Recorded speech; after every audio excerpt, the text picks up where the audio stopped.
Hello and welcome to another episode of Hawk Talks. I am the host of this call that's about to go off a cliff, and today we are going to be reacting to probably one of the most infamous log cow of the Grey Zone, Ben Norton. I'm joined by Fezabad and Kanzuk. Kanzkuk. Yo, what's up? Anyway, so that's in what button? So I would just get into it.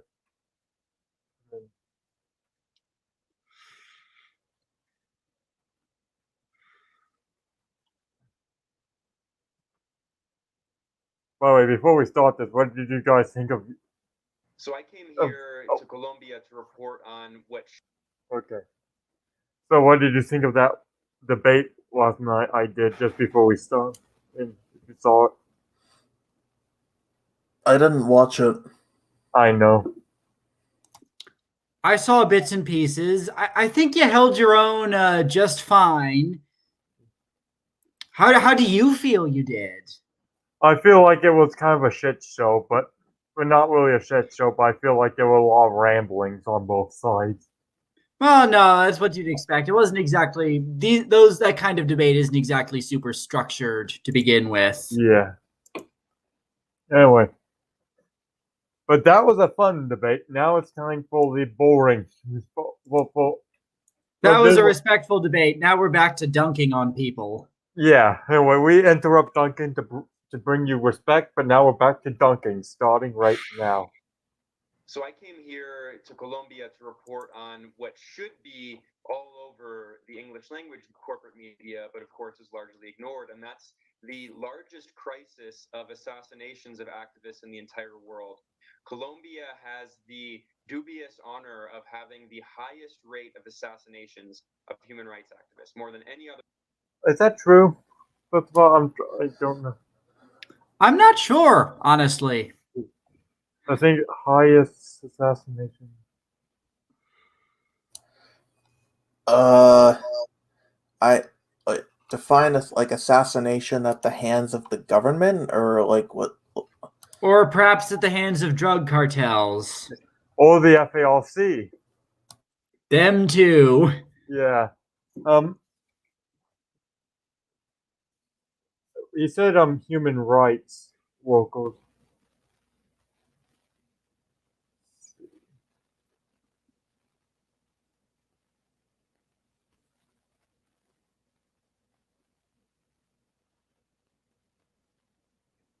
Found anything? Oh, yeah, I found it. Apparently it is Colombia, but not the Colombian government. It's Colombian death squads, all like the cartels. So, yeah. Or FARC. Yeah. So, way to take that out of context. Yeah, they are dying in Colombia. Just not at the hands of the government, but their country. And since 2016 in November, when the government of the former president Santos signed a peace agreement, a historic agreement with the FARC, and the FARC agreed to demilitarize and became a legal party. Since then, more than 550 peace activists and social activists from different groups have been assassinated, including more than 130 members of the FARC itself. So former ex-combatants who agreed to put down their weapons and sign a peace agreement. well, that's kind of tricky. Not all FARC members surrendered.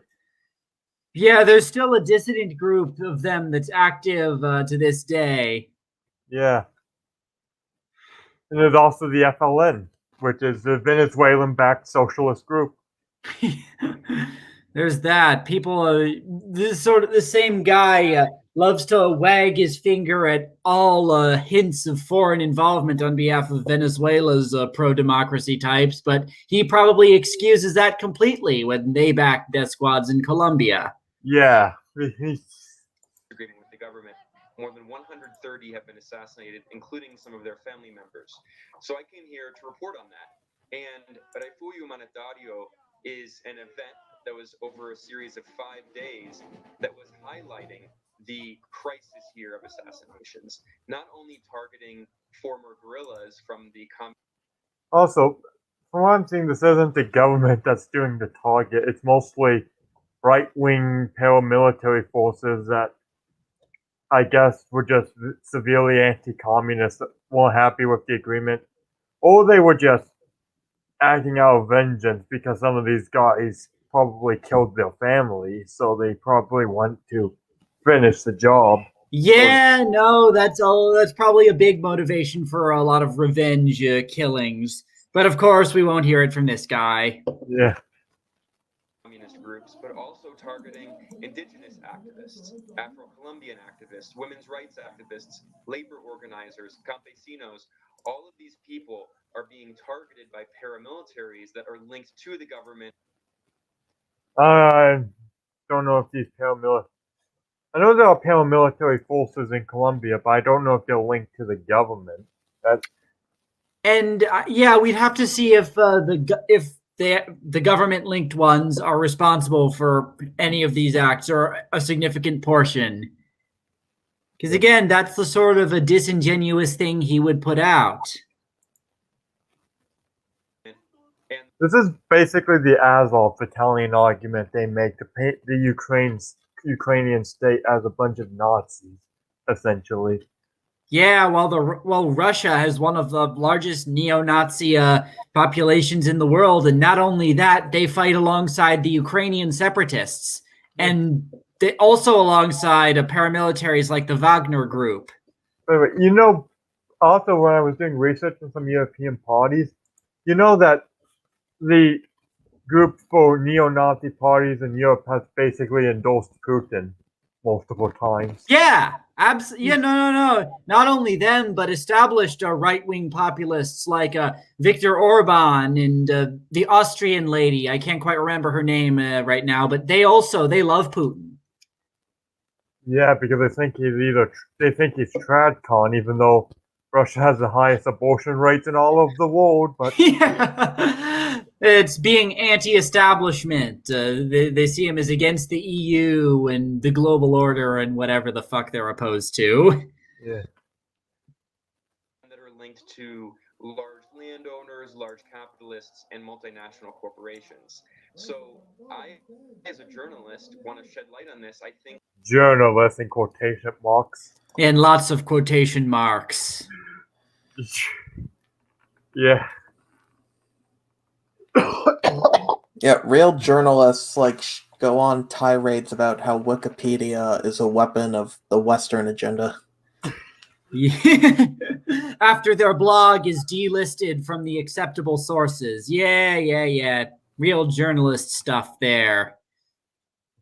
The entire corporate media should be talking about this. Instead, they're fixating obsessively on official enemies of the U.S. government, like Venezuela, and that hypocrisy. Probably because more people are dying in Venezuela than Colombia. Yeah. No, and it's like Venezuela is actually turning into a full-blown dictatorship, whereas Colombia, they might have issues with police brutality, but they're still a democracy. Yeah, I'm looking up something that might shed a little bit of light on some subjects, but I can't seem to find the appropriate data. Apparently, death by paramilitary forces is higher in Venezuela than it is in Colombia. So, of course, when we talk about paramilitary violence, there is obviously a more focus on Venezuela, which, by the way, also has over 10,000 people dying from their security forces every year. Yeah, and that's even worse. That's straight up, all of them are state-backed paramilitaries. It's not the chaos of some civil war or something. The government is having these thugs shoot people for protesting directly. Democracy is really striking to me, being here in the capital of Colombia and looking at the failed right-wing coup attempt in Venezuela.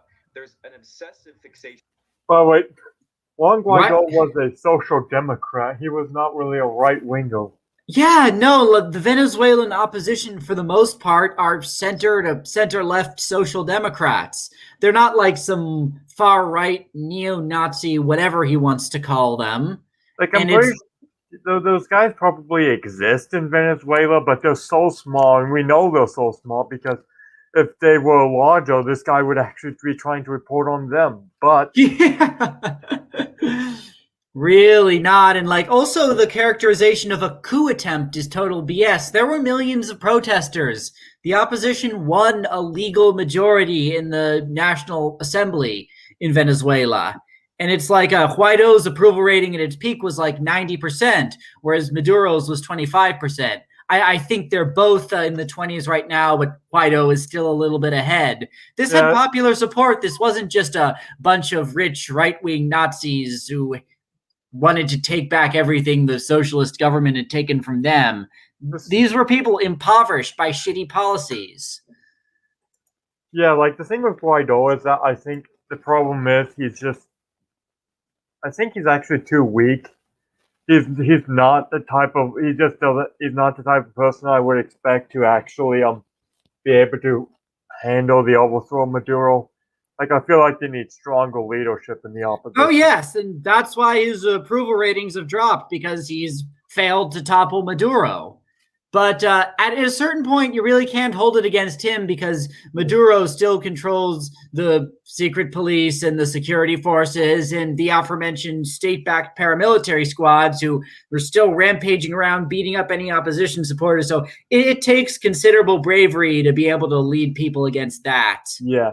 I mean, and also, I mean, it's like none of the, unlike in Bolivia where the military decided to join the protest, most of the military has still been loyalists. Like a few officers did dissent, but yeah, no, and like he's apparently keeping them loyal by paying them off with money that's dubiously acquired, to put it diplomatically. And it's like there's Cuba is involved with their security forces, as well as like Russia and Iran. So no, like if anyone is a foreign-backed puppet ruler in this case, it's Maduro. But no, it's Russia, so it's okay in that. Yeah, yeah, it's okay when they do it. Again with Guaido, I think the main reason he's going to foreign countries is mostly because he realizes there's no way the Venezuelan people can themselves overthrow Maduro, so there needs to be a foreign backer. Like. Yeah, no, he does need diplomatic support, and of course I support continuing to recognize him as Venezuela's legitimate president. But yeah, no, that's what the realities are, and that's just something that bad faith actors like Ben here don't get. Yeah, and the EU was feckless for deciding to de-recognize Guaido. It's the worst. Yeah. It's like, at least, here's the thing, Morocco still recognizes Guaido. But the EU decided to. Yeah, no, they've shown again, as with Russia and Crimea, they really don't have a spine. Yeah. Because you're either an EU simp or you're a Russian simp, apparently, in Europe. There's no middle ground. With Venezuela right next door, but almost nothing is said about the extreme violence going on right here in Colombia, a major U.S. ally, of course. The irony. Okay, the reason why it's not talked about is because it's not as big as Venezuela. Yeah, and like their country is not as much of a utter basket case as a result of its government policies. Like I recently posted about this, that your average Venezuelan is for the first time poorer than your average Haitian. Oh yeah. Yeah, it's like Colombia ain't perfect, but it doesn't have that issue. Yeah. And also, the elections don't have 30% turnout. 30% turnout, as well as we mentioned, paramilitary intimidation. And like the government in Venezuela has outright replaced the heads of the opposition parties with its own candidates. It's like it's basically what was done in Hungary in the 48, where they basically replaced all the opposition leaders with Soviet loyalists. Exactly. That's exactly what it reminds me of. It's like, oh yeah, you and your quote-unquote opposition party can still exist, just as long as, you know, you don't oppose us, actually. Yeah. It's is that the Santos administration, which was also a right-wing administration, when they signed the peace agreement, it of course wasn't out of the kindness of their hearts. It wasn't because they necessarily want peace itself. One of the reasons they did it is because by ending part of the armed conflict, they could help further neoliberal development in the. He says that's like a bad thing, though. To him, it is. Oh yeah, but to normal people, it's when they hear he's doing it so he could develop the country. It's like Norton threatening us with a good time. Yeah. No, he Like- likes development. He just doesn't like neoliberal development, whatever the fuck that means. Means prosperous development. Yeah, it means any development he doesn't like that's friendly with the U.S. Because, if there's a prosperous formal third world nation that allies with the U.S., that destroys the narrative. Yeah, he only likes the Belt and Road. You know when the CCP whips out the belt, like cracks the whip? That's what the Belt and Road is. Yeah. No, yeah. External contracts to multinational corporations. And I've been interviewing indigenous leaders, Afro-Colombian leaders, and more rural folks here in Colombia. And one of the things that they're talking about is how, although of course it's good that the civil war has at least partially ended, although there still is violence. Yeah, whose fault is that? Was it the dissidents who themselves were too radical for the FARC? Yeah. But how are you even more radical than communist terrorists? Like, Yeah, no. Dude, it's like this guy is always the first to condemn any act of violence by opposition protesters against a brutal regime like Venezuela's, but yet he's willing to excuse these utterly fanatical communist terrorists. Splinter group, mind you, not even the mainstream of the movement. yeah. What the fuck is that parade float? That thing's gonna give me nightmares. Or that statue or whatever. I don't know. It says work and decent pensions, and I can't quite see the last word. Yeah. That thing is scary. Well, yeah, maybe that. Well, to be fair, that probably is effective because give us this stuff or this thing will haunt you. I want to give this guy a pension right now. Come. That part is good. The downside is that now that the FARC. I mean, that's how you know Ben Norton is like truly just a terrible person. He looks at that and he has no fear at all. Like he's an awful human being. Well, I think because he said it's good that there's peace, but let's see what that "but" means. Perhaps he sees it as his reflection.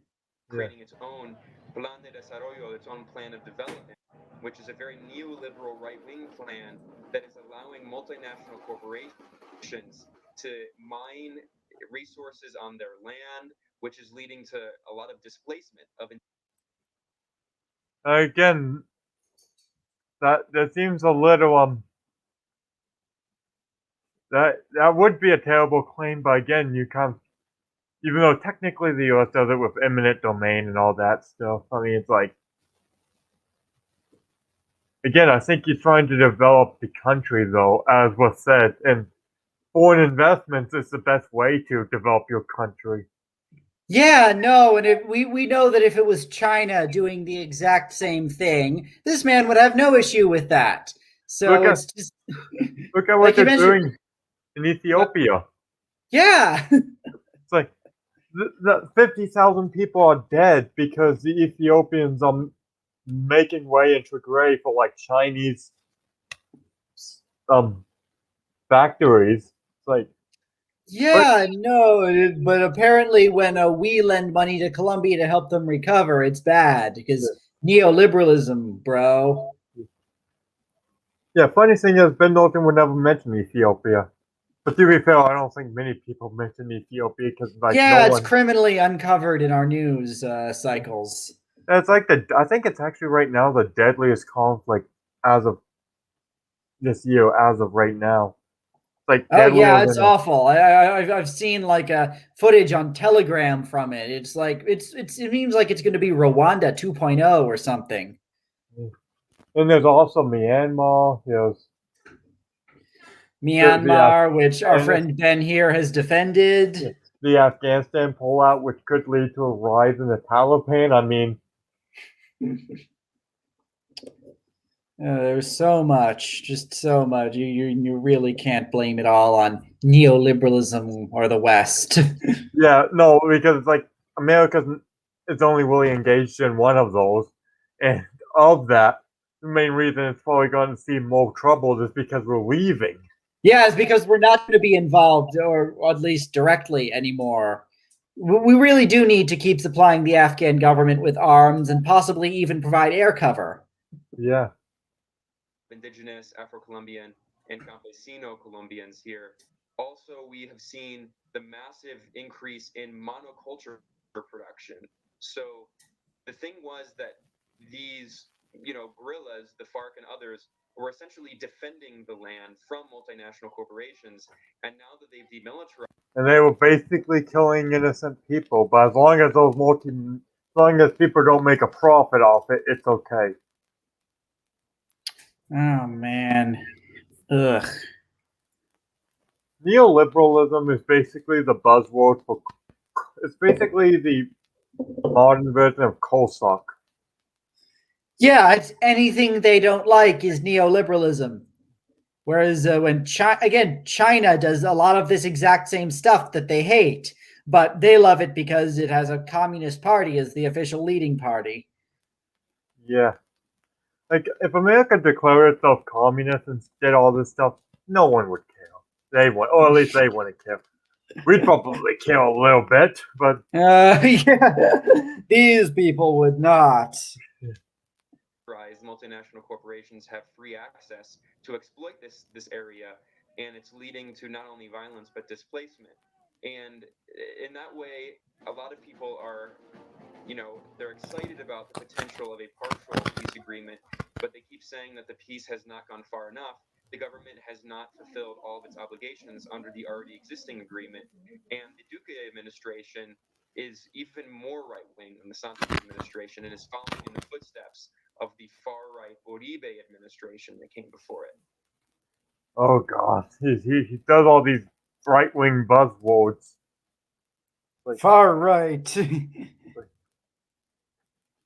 Well, what, and like, a few years, Ben Norton, when he says far right, just assume it means normal. Yeah, just vaguely center right or centrist or whatever. That's far right in his definition. No, this is how it works. It's like if you're center left, you're right wing. If you're center right, you're far right. If you're right wing, you're like extremely right wing. But if you're far right and you support Russia, then you're moderates. You're civic nationalists. Yeah, no, and it's again looking up this President Uribe. He just seems to have been your standard Latin American conservative politician, and certainly to the left of your average American conservative in terms of economics and the like. Uribe launched his own kind of war on terror, and he tried to essentially say that anyone on the left was.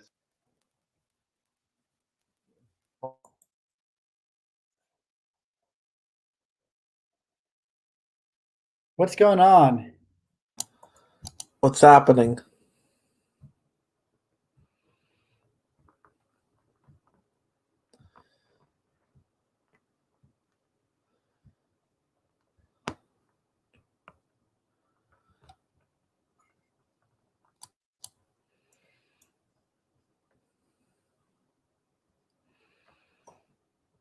There's been an emergency.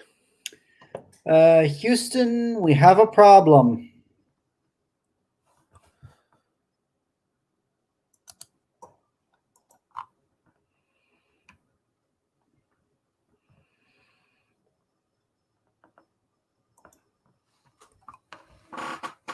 Hashtag Black Lives Matter.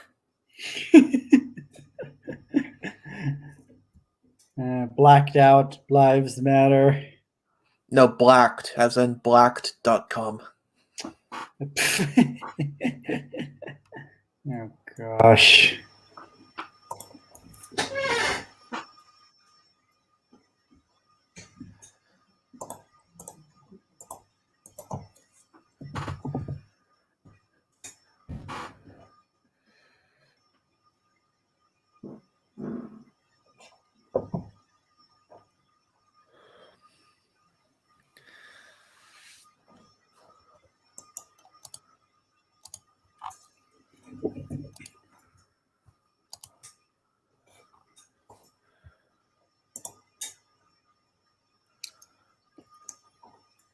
Oh, that's... Oh man.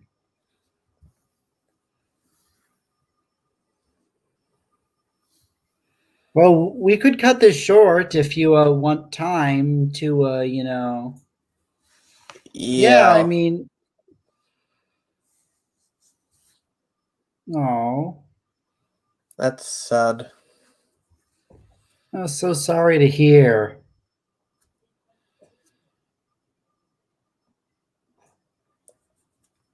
I sound stoic right now, but I do feel sorry for you, man. Oh, it's awful. Poor dog.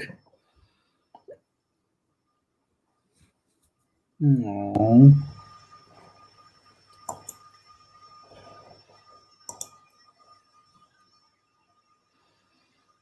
All right, I'm back.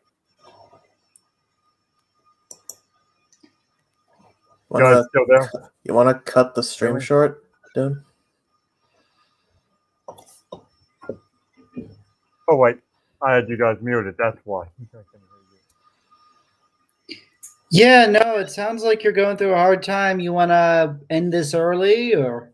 No, I'm fine. I mean, this was, I was expecting this for a while. She was sick. I mean, Okay. besides, it'd probably be better for me to get my mind off it for a little bit. Yeah, no. You can mourn later. Yeah. An accomplice, a narco-terrorista that was working with the FARC. So there still is this kind of war on terror atmosphere against the left here. The left is still very much repressed, and Venezuela is often used as a bludgeon to attack the left. Pretty good bludgeon, to be honest.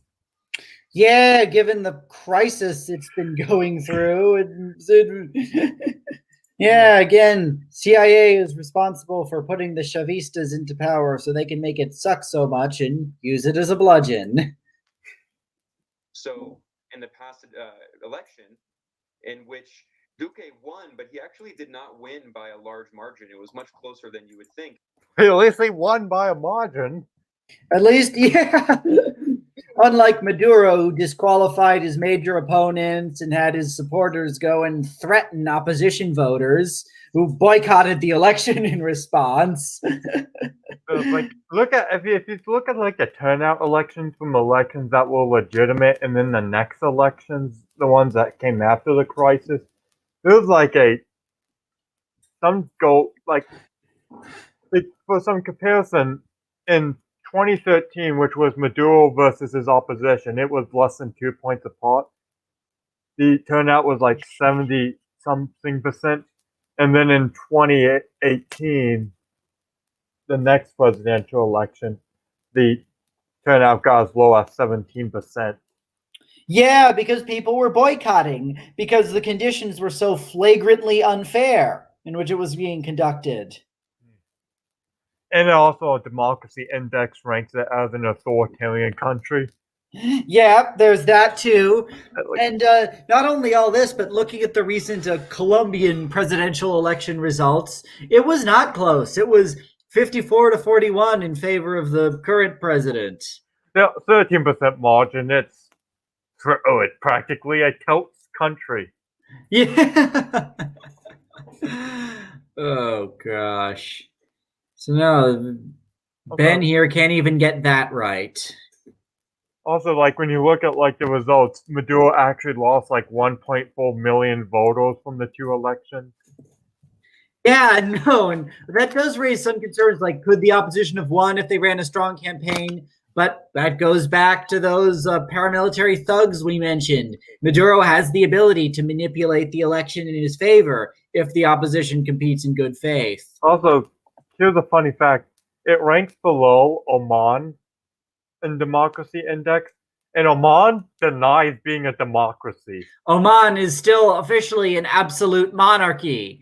So you have to be really terrible to be that that sort of gosh. I mean, no, they're still beating some very democratic nations like North Korea. It has democratic in the name. Yeah, generally most countries that have democratic in their names are nothing of the sort, like the former German Democratic Republic, for instance. Yeah, I'm just looking up right now. Currently, I'm just gonna get to the bottom. Alright, these are the only nations I found that have a more authoritarian government than Venezuela. It's Djibouti, the United Arab Emirates, Azerbaijan, Belarus, Sudan, Bahrain, China, Iran, Saudi Arabia, Libya, Tajikistan, Turkmenistan, the bastion of democracy over there, Yeah. Syria, North Korea. Oh, jeez. It's like the Islamic Republic of Iran, where we're somehow even less democratic than the absolute monarchy next door. Oh, God. And I swear, Ben looks at that index and looks at all the ones beneath Oman as the ones worthy of his anti-imperialist solidarity. Well, except for Saudi Arabia. Except for Saudi Arabia. It's also kind of like, it's not biased against the U.S. They rank the U.S. as a flawed democracy. So, I mean, they're pretty much pretty objective. Yeah, they're a pretty good standard to measure these countries. Of course, they reflect reality in a way our friend Ben doesn't like. So he probably thinks it's illegitimate. A left-wing candidate who was actually close to winning power, Gustavo Petro, and during that campaign, the Duke 13 points is not close, Ben. Yeah. Maybe I'm like, I don't know, where would 13 points be? Maybe like if you're running as like a Democrat in Wyoming, 13 points is close. Or a Republican in Washington, D.C. Oh, yeah. Very close election. Yeah, that's basically a nail biter.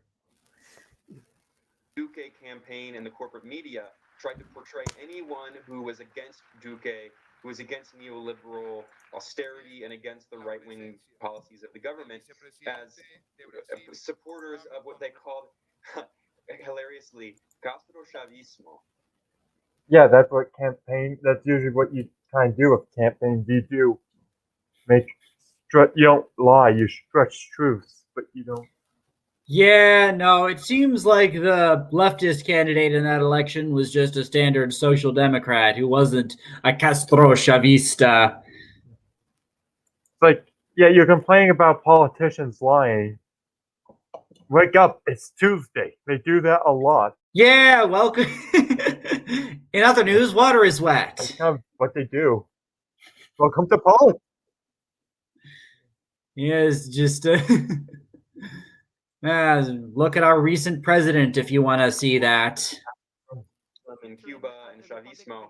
So the idea is to lump everything in with Venezuela, which is the boogeyman, trying to portray everyone as if they're going to turn the country into what Venezuela is. And of course, here in Colombia, boogeyman. Yeah, that's what they do. Yeah, that's called trying to rile up your base and win votes. Yeah. They portray what's going on in Venezuela as something that's the fault solely of the Venezuelan government and not of years of economic warfare by the. Wait, sanctions were only introduced at a state level in 2019, and before then, the only sanctions were against individuals in 2017. Yeah. No, and then the Venezuelan economy collapsed really in 2014. And you know what? And you know which nation actually was one of Chavez's biggest trade partners back when he was in power? The United States of America. Yeah. No, we got a lot of our oil from there. Also, I think did I accidentally skip a part of the video or something? No, I didn't. Again and again, and violence by the opposition. So those aspects. Violence by the opposition. Violence, yeah. Those people protesting against their starvation and poverty are clearly the reason why they're in starvation and poverty. This is like gaslighting. Yeah. Again, it's like, at least with Bolivia, he actually found examples that work, that of well, some opposition leader, well, not leaders, but some members of opposition did commit violence. Here, he can't even find examples. Like, Yeah, perhaps there was some violent protest against, the regime's police brutality, but one could hardly be surprised that people react violently to being treated violently. yeah. The sanctions, the economic warfare, the violence, the sabotage, those are all ignored if you watch media reports here in Colombia or if you listen to the government speak. Instead, there's all this fear mongering, and it's used to try. I mean, yeah, but you can't just pretend the media doesn't do fear mongering. But again, they do it for. They do it for clicks. I mean, but so does this guy. He fear mongers about. Except at least when they're fear mongering, it's pretty much it's a pretty legitimate threat to fear mongering about. When this guy fear mongers. Yeah, not wanting your country to be the next Venezuela is a very legitimate fear, and trying to dissuade your people from voting for those types is entirely legitimate. Yeah. I mean, it can't just be they legitimately believe that certain left-wing ideas could actually turn into a Venezuela situation. Can't be that these so-called anti-imperialists always seem to make their country shittier. Yeah, and blame it all on sanctions when stuff goes wrong. To discredit the left here. And it is used to actually great effect, unfortunately. You hear a lot of people on the left talk about how it's so difficult to operate here because Colombia is almost kind of a neo-colony of the U.S. and the left, even though it is somewhat legal now, it's still grossly repressed. And under the Duque administration and the Donald Trump administration in the U.S., and my trip showed, I mean, I knew before going, but my trip just conclusively showed that the corporate media reporting in the U.S. and Venezuela is not only ridiculous, it's simply full of lies. I mean, who's lying? The Young Turks? They probably do lie about Venezuela. Either them or one of his fellow random, obscure left-wing glorified blogs. Joe Reed probably lies about Venezuela. Absolutely, he does. It's really, as a journalist, it's really shocking to me how low the editorial standards are on Venezuela, where journalists on CNN and other major corporate media can claim objectively false things, like there's no food, there's no toothpaste, there's no soap. How is that objectively false?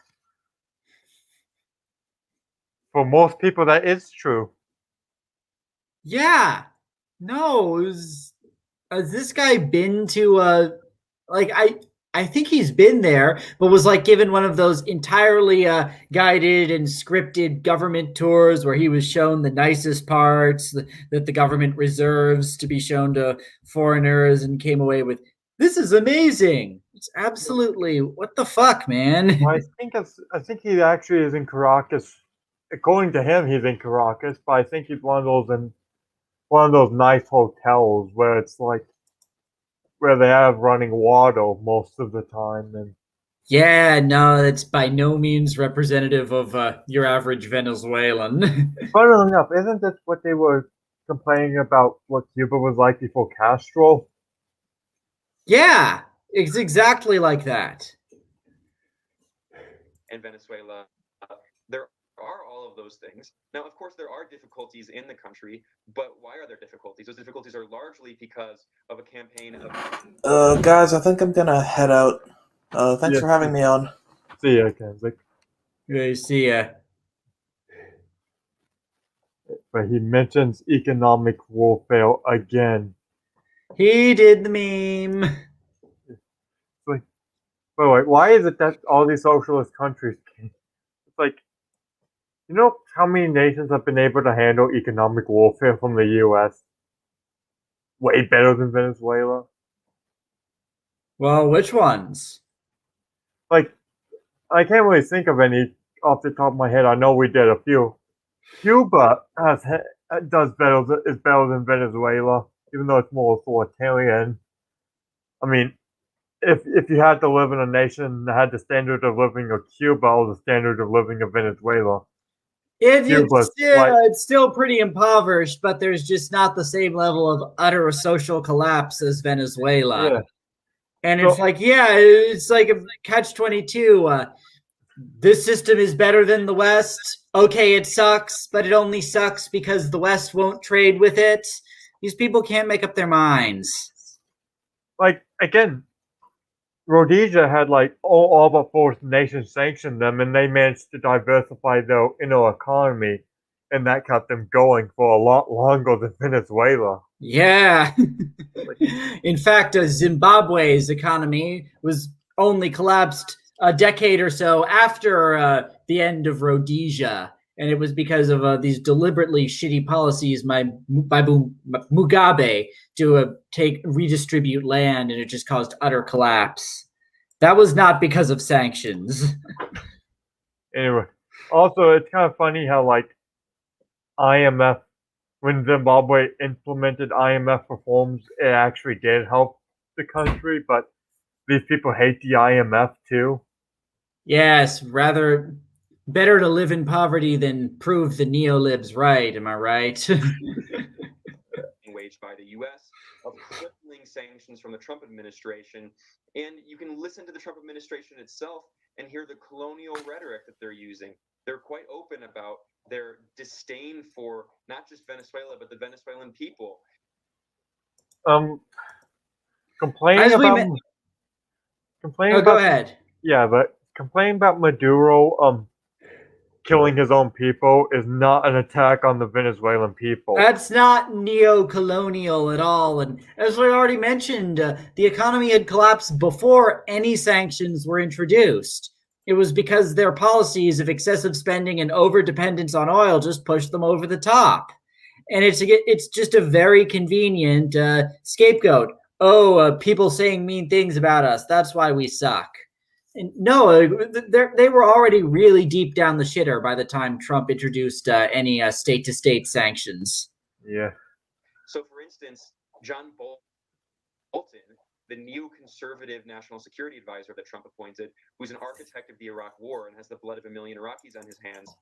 By the way, 1 million Iraqis, that number is not that high. Yeah, I was going to say that sounds dubious. Yeah, it's like, oh yeah, make up the numbers when it's someone like Bolton, but when someone's like Maduro, the numbers, you're oversimplifying the number, you're oversampling how many people, it wasn't 9,000, it was only 8,000. Only 8.5 thousand.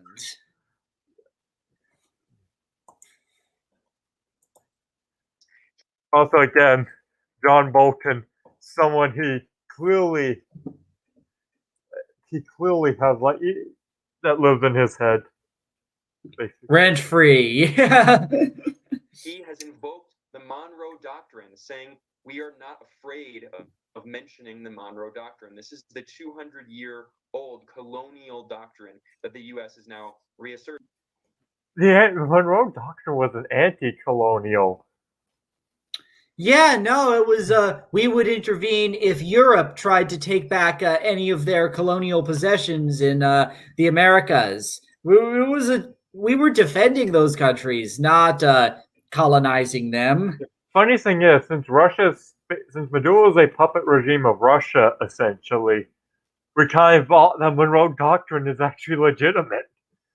Yeah, no, Kick the for mule. that very reason. Against Venezuela. And this past military coup attempt shows just how superficial the actual Military coup.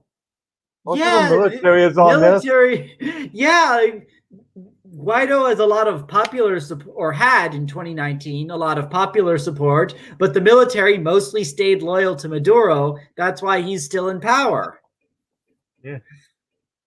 Like, how much do you think he's paying those guys? I was like, and who is he paying? Because Yeah, taking money from Cuba and from Russian oligarchs or all sorts of dubious places. yeah, like again, I know it's like there have been like all the defections I know have been like low level sergeants or something like that. Yeah, or like rank and file soldiers can get across. But nobody's high up. Yeah, because those guys are getting paid very well, and they got so if anyone who is going to revolt in the military is low ranking, and so they don't really have much power to actually overthrow the government. Yeah, it's just again, it's like he's reading from a template here. Military coup, economic warfare, sanctions, neoliberalism. The common talking points of Ben Norton. Yes, one trick pony. This is why I don't think he ever does debates, because if anyone called him out on his shit, he'd basically turn into an NPC and just repeat it. Yeah. Repeat it like a mantra. Political movement that the U.S. is trying to put in power is. There is not much support for Juan Guaido, this young right-wing opposition leader whom 80 there was. What? 90%?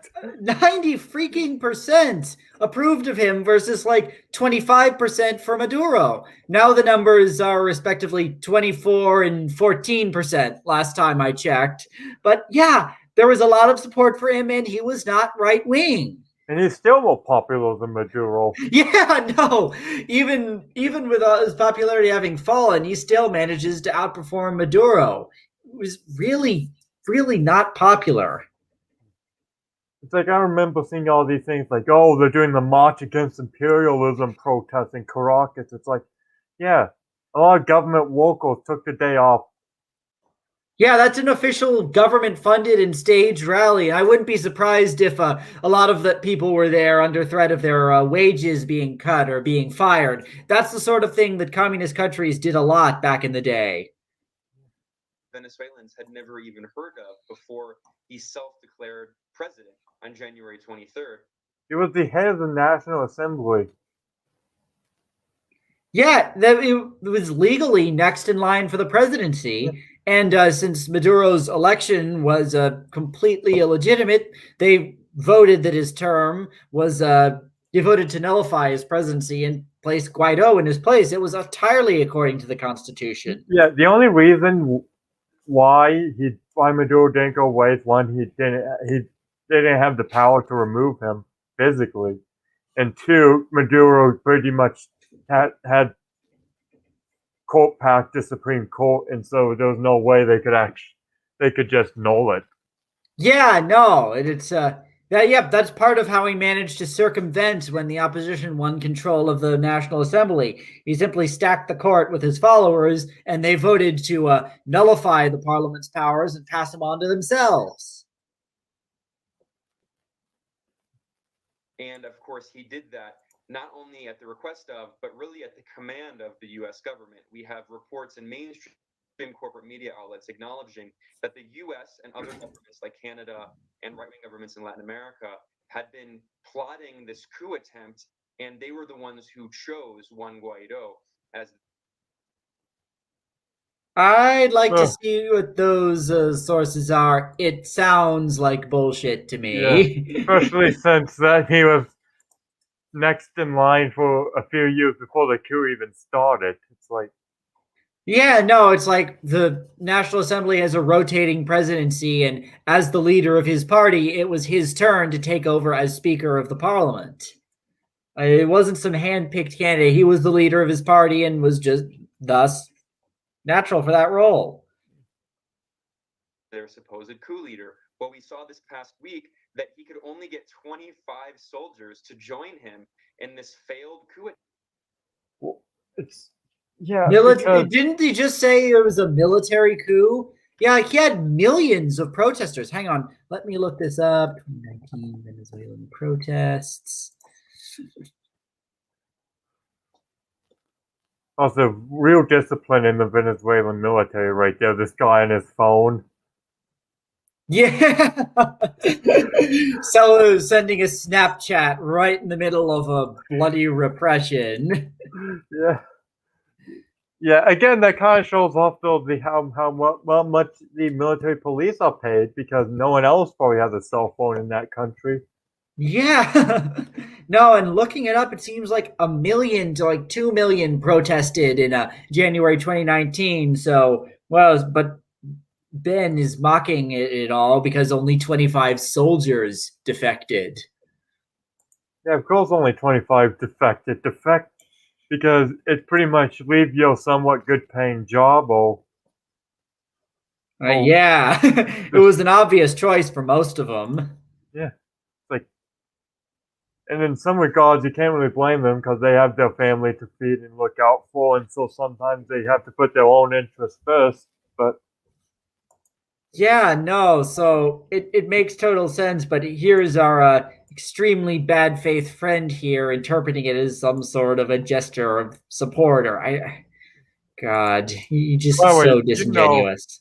If the U.S. decided if they really want the soldiers to go, and it's like, all right, guys, you can revolt against if you guys revolt against Maduro, we will meet all his wages to you.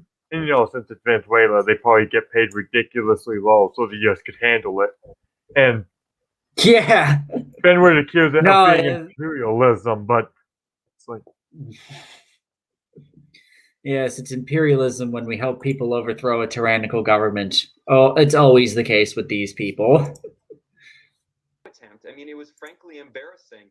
And if you look, the only victory they had in this failed coup attempt that was miserable was that they managed to release Leopoldo Lopez, the far-right opposition leader who has been implicated in acts of violence and numerous coup attempts. And what did he do? Leopoldo Lopez immediately fled to the Chilean embassy in Caracas. And then when the Chilean embassy said that they were too full and they kicked him out, he went to the Spanish embassy. So that was what they accomplished. Of course he's going to the...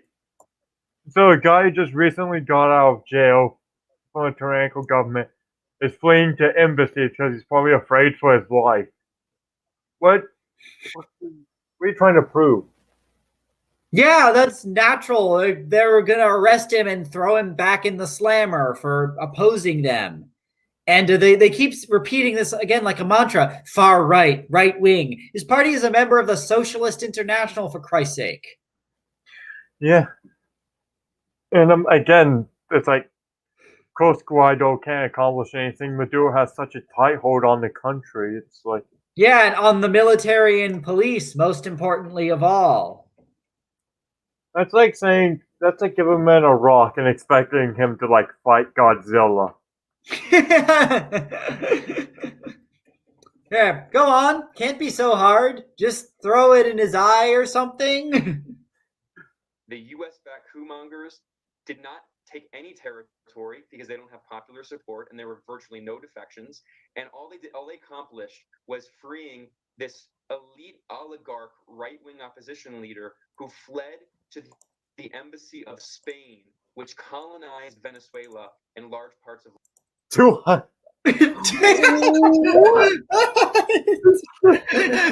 Reaching all the way back to 1817, I see. No. This grasping for straws and then grasping to events that happened before straws. It's like if it was a country that colonized it within living memory, that would be a somewhat stronger point. But you got to reach all the way back to the 1800s, and as for not having popular support, we've been over that. But again, he doesn't care. And it's like it wasn't even his first choice. His first choice was Chile. Yeah. Oh man. Ugh. Latin America. So that is the perfect symbol for this failed coup attempt. They are right-wing oligarchs. They're descendants of the European elites who have family who are Harvard economists, and they're trying to work with the Donald Trump administration to Okay, so again, I don't know how many of them do have European heritage. I think so. It's like, but given the fact he had 90% popularity, I'm pretty sure there had to be indigenous people in Mexico Yeah, who supported him. at least a number of those. And as Oh, far you as I know, can tell, Guaido himself is no oligarch. It's like he has a pretty modest middle class background. you know how many like white people are in the Maduro administration? Yeah, a fair amount. And also, you mentioned that they're working with Donald Trump. Well, yeah, you gotta work with someone who has a military. When Maduro has all those paramilitary forces, gotta find someone. Yeah, you gotta do what you can. overthrow one of the only progressive governments remaining in the region.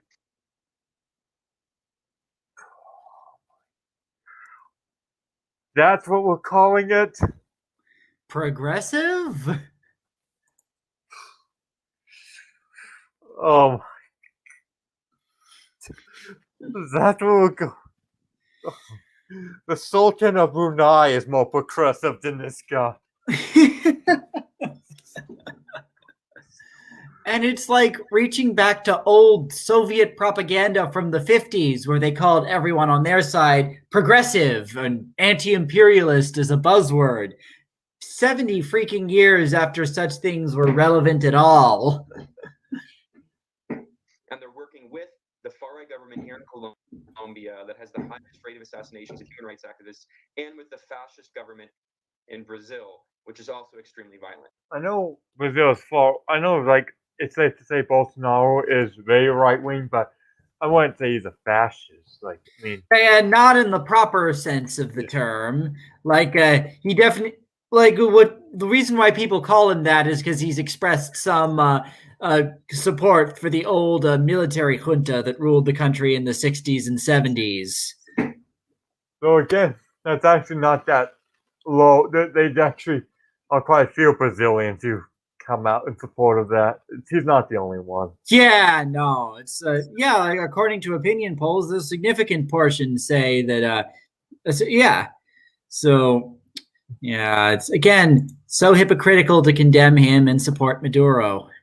Especially when he actually has more Brazilians supporting him than Maduro has Venezuelans. Yeah, yeah. Bolsonaro at least was fairly elected. Yeah. That is the situation, and anyone who looks at that internationally can see very clearly that this has nothing to do with democracy, nothing to do with human rights. This is about right-wing policies, about exploiting Venezuela's natural resources, and about overturning one of the few remaining progressive governments in the region.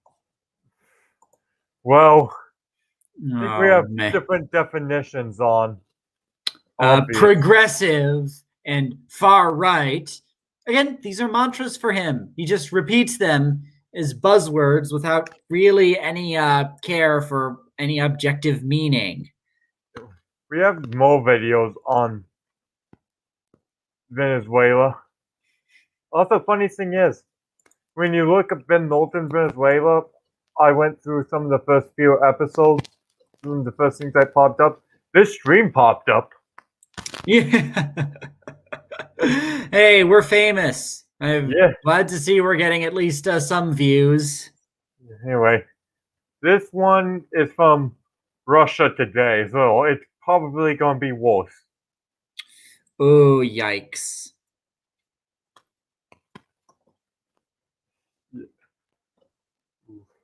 Because if anyone is reliable media, it's the Russians. RT is utterly notorious. Yeah. Yet somehow here's the thing that's interesting. They always talk about how America's a super-censored nation. It's yet they literally let state-run media from their enemies broadcast. I really don't get why anyone would say America is one of the most censored nations. Yeah, I mean, it's like, yeah, Twitter might remove someone for some weird reasons, but it's not like America is just this tyrannical big tech nation. No, it's utterly ridiculous.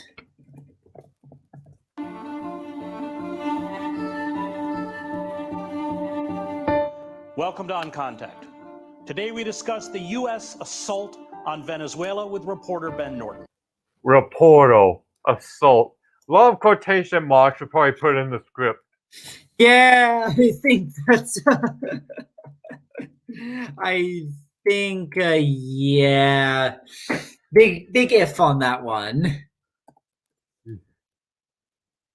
If you go talk to average working class Venezuelans, as I did, in poor barrios, these are not highly educated elites, they will speak about the importance of independence for their country. You'll hear them articulate very advanced political concepts that you won't even hear, PhD sociologists here in the US talk about. First X the doubt. Yeah. My guess is he only talked to a very small, very government curated section of them, and I have no doubt they're politically sophisticated. I just very much doubt that they all support the government, as he describes. Also, it's pretty likely that he had a guide that. Yeah, translated for all these people. About the importance of a multipolar world, about the importance of building an international system that is not beholden to one hegemon, the United States. Except this guy is literally supposed to see Belt and Road Initiative, which is a hegemon for China. Yeah, the ultimate goal is to become the world superpower. Building a system of multi-currency finance. And we've seen that Venezuela has also tried to move away from the dictatorship, not just of Washington and Also, they have this music there that makes it sound more dramatic. Yeah. And the dictatorship of Washington? Well, which one was democratically elected? Oh, gosh. This guy probably does read the Democracy Report when it calls America a flawed democracy and uses that as justification to why America is a dictatorship, but then ignores Venezuela. No, it is not only that, American dictatorship over Venezuela? What? The only dictator of Venezuela I can think of is, well, Maduro. It's and again, he probably also ignores the fact that Chile, the neoliberal hellhole, as they despise Chile, the most democratic nation on the continent, most prosperous nation on the continent, but they don't like it. No, it's not for them. politically, but economically through the petrodollar. Venezuela has begun listing its oil prices in the Chinese yuan, has been trying to trade in other currencies like the euro. Oh. The United States has openly. Okay. So basically, he's still trying to defend this whole petro economy thing they're going on, which I mean, in the fact most people are switching to renewables, that isn't going. That's not going to be reliable, even if. Yeah. No. And again, it's not so much about anti-imperialism, but about anti-Americanism. So it's if America got off coal and natural gas and went to nuclear and I don't know, hydropower, then they wouldn't be relying on petrol at all, and Venezuela would again have no exports. And again, they're complaining that it can't compete in the marketplace. It's yeah, maybe don't rely on one thing. That's the basic rule of macroeconomics. Yeah, Like, no, and that's part of why they're in such a that's part of why they're in such a terrible state. They were over dependent on oil. like, yeah, I mean, and also they should be. Why isn't that they can't just compete with other nations, and why is it that the Saudis are richer than them despite producing the same product? I don't know, poor management. Yeah. attempting to overthrow the elected government of Venezuela. Elected in quotation marks. Elected it, yeah. We've talked about that. The Trump administration, backed by a chorus of Democrats, has announced that the president. Oh, cool, it's bipartisan. Except for some very stupid people in the Democratic Party that seem like Omar, who literally called Guaido a fascist. Honestly, God, that was embarrassing. yeah, honestly, I think that should have gotten her a lawsuit for defamation because it's like, Yeah, no. If I was him, I'd probably sue her. yeah, and then use the money to go into your opposition. Yeah, use the money to help bribe soldiers to defect. Yeah. President of Venezuela, Nicolas Maduro, who was reelected with over 6 million votes, or 68% of the election. Well, you know, so I'm just going to pull this up 2013 Venezuelan election real quick. Yeah, in 2013, this was the more legitimate election. Both candidates got more than 7 million votes. That should tell you about how much of a drop there was. That the electorate went from like 14 million to like 10 million. Yeah, least. no. I mean, that's even if we take the government's numbers at complete face value. It could yeah. could be 3 million for all we know. Yeah. Yes, especially since, a voter fraud has been widely reported in Venezuela's recent elections. Yeah. Had before his self-proclaimed presidency. Oh, I think I skipped 10 seconds of it because never ran for presidency, and whom over 80% of Venezuelans had before his self-proclaimed presidency never heard of. Yeah, and then they seem to support him. I'm liking this new guy. Yeah, it's like, to be fair, it's like how many people heard of Obama, how many people heard of George Bush outside of Texas, how many people heard of Bill Clinton outside of Arkansas. Yeah, no, oftentimes new presidential candidates are newcomers to the political stage nationwide. And again, this guy has been the head of state. I mean, well, not head, the second in the line for years. So if 80% of Venezuelans didn't know who he was, seems like we have a way bigger problem on our hands.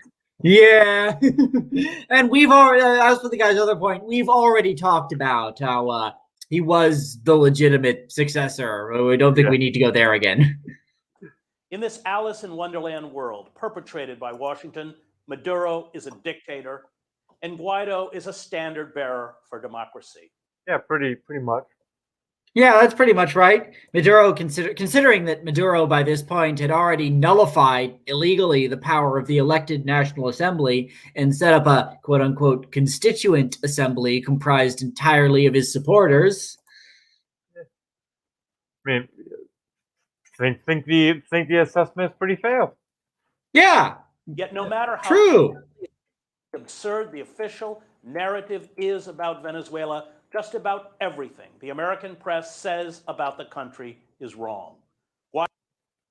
Well, I guess it says RT America, so I guess if this is the because this one's definitely lying about Venezuela. Yes. Yeah, this and the Gray Zone, those are American press outlets which lie about it. I mean, yeah, we're not even like 2 minutes in, and they've done like 10 lies. Oh, yeah, and like the classic ones. Like, I wonder if we're going to see any new lies, though. It's like, I want to see the unique claims. Guaido yipes. is huge, with no real following. The country is not convulsed with violence. The Maduro government is not an authoritarian police state. More deaths from security forces than any other country. I think it is. Yeah, and we've already talked about how Guaido did have a mass following. yeah. And he says it's not an Yikes. authoritarian country. It's like, what is an authoritarian country? If That's- not this. I mean, it's like the only nations that are authoritarian countries, if that's not an authoritarian country, they're like what? North Korea? I mean, these people Eritrea? probably would claim that as a democracy too. Maybe Eritrea is like this. It's like, I guess if Oh, Assad yes. and Maduro and Kim Jong Un are Democratic leaders, then I guess everyone's a Democratic leader. Yeah, no, we've defined a dictatorship out of existence. Protests organized by the middle class and right-wing oligarchs that support Guaido and receive their funding from front groups. Ooh, the middle class, the scary middle class. Middle class, yeah. Like, No, like it's objectively wrong. There have been a lot of poor people siding with these protests. of course they are, because why would you want to be poor? If you're still poor, Yeah, there are If you're people still- who were impoverished by this government's policies. yeah, if you were impoverished for 20 years after this government, then you probably lost faith in it. Oh, yes, absolutely. Groups organized by the CIA are not curtailed or crushed. The CIA. Ever the boogeyman, aren't they? Like, but do they really think the CIA is that effective? No. It's almost clownish how incompetent the CIA can be at times. Yes, but no, this is they somehow are able to do this under the radar. It's like Dude, imagine yeah, them- getting millions of people in the streets. It's almost like they were behind putting the Chavistas into power in the first place. I mean, it's like if the CIA was as effective as leftists would claim to be, then we'd have an American hegemony right now. Yeah. The- Yeah. It wouldn't be ISIS. The CIA would have just done all sorts of stuff to them. By the police. The protests in support of the government are much larger and more frequent. I keep 2 million people showed up for those anti-government protests. I don't know how many people show up for pro-Maduro protests, but I imagine it's like, what, 30,000? Yeah, somewhere in the tens of thousands, and oftentimes bust in from all around the country to the capital. Yeah. Also, Oh, it's yeah. like, again, a lot of those are staged. So, it's like... Also, again, exactly what are they protesting? It's like, how do you protest for the government? It's like, Yeah. No, it's just like we mentioned, it was staged spectacles. who are you trying to attack by protesting for the government? It's like, Yeah, these pro-government rally. if these people really pro-Venezuelan government, shouldn't they go protest somewhere like fly over to America? And Yeah, protest? no, that's who they're protesting against, supposedly. Yeah. And the military is not about to defect to the sham opposition. But they aren't because they're being paid, so I guess he is right on Yeah. that. Unfortunately, though, and he's probably going to call it a military coup attempt. Oh. Vigilantes are not roaming the country attacking people. And for all the sanctions, lack of food and medicine, and power outages orchestrated by Washington, the country is not in free fall. What? Okay, well, this guy's living in a massive state of denial. Like, like- I recently reposted that their GDP is contracted by like 87% since 2011. Oil imports are like the lowest it's been since like World War II. Yeah. No, And like see, 96% of the population are, by some metrics, in poverty at this point. A number that has only risen since this guy has come out. It's just like the epitome of an utter state of free fall. and also, this kid's living in such a state of denial. Egypt's jealous about how big his denial is. Yeah. Their denial isn't this big. Oh man. Venezuela is the reporter Ben Norton, who operates the investigative website Gray Zone with Max Blumenthal. Investigation. It's like, it's not really investigative. Journalism, investigation, large amounts of quotes. Yeah. Who has just returned from an extended trip to the South American country. So you were there for about a month, right? Yes. I spent a month in like Caracas in like this government mansion or government hotel. Yeah, being shown around their specially prepared Potemkin village stuff. I mean, this is what the Soviets did. They sent foreign like journalists into like the most fancy parts of Moscow, and it's like they treated Yeah, them like they were as- shown specially model collective farms where everyone was smiling as they tilled the fields. And it was just total bullshit, but people fell for it by the thousands. and foreign journalists in countries like this, the poorest countries on earth, they're treated like millionaires because they're that valuable. If they Yeah, they want the country to have a good image. Paint the picture, what you saw, what you reported. It's hard to speak about the situation in light of the corporate media reporting. It's difficult to express. corporate media. Corporate me. Good thing- Buzzwords. Yes, good thing it's not like being run by like a state-run media. Oh my God, I can't believe I don't know anyone who would call it state-run media. It's just Yeah. State-run foreign propaganda, no less. yeah. That would be hilarious if they actually attacked state media. Be like, it's like we basically live in an era of state media. Oh God. How ridiculous the corporate media reporting is on Venezuela. This is a country that certainly, yes, has difficulties, but compared to other countries in the region, is actually living quite a normal life. If you go to Colombia, for instance, and you go to Venezuela, you won't notice much of a difference.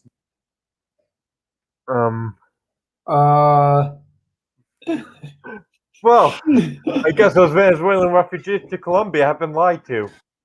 Yes, they're all CIA agents. Every last one. Yes, the CIA just has that much money lying around it.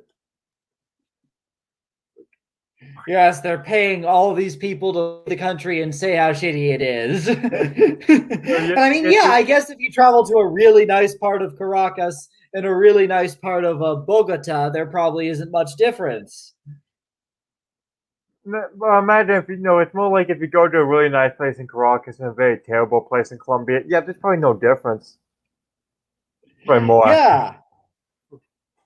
But of course, if you look at the New York Times reporting and you read about Venezuela, you would think that there's this humanitarian catastrophe.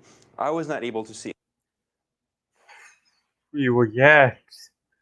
Like, the people of Venezuela are talking about on interviews all the time about no food, no money, And no nothing. no toilet paper.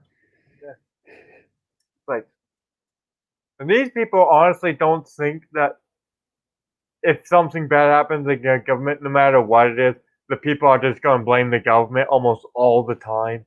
It's like, Yeah. 99 times out of 100, they're blaming the government either way. It's like, Yeah, it's just something to get used to. it. I went to numerous states. I didn't go out in the countryside, so the situation could be different. bingo. You got it. There, right before our eyes. He literally admits it. Before they go to any of the opposition era, it was easy. Where the support against Maduro was the strongest, especially in the South. Oh yeah, he didn't even visit their neighborhoods in Caracas or something. That's actually kind of funny though, that the South of Venezuela was actually the most anti-Maduro, and they had some of the highest native populations. Yeah, we should remember that the next time this guy invokes. Oh, Maduro is the best for the indigenous people. There, but throughout Caracas and neighboring states, the situation is actually not very bad. And In Caracas, they only have the highest murder rate in the world. I think so, actually. One of the highest. I'm looking it up. Murder rate. Oh, but I should look it up by city.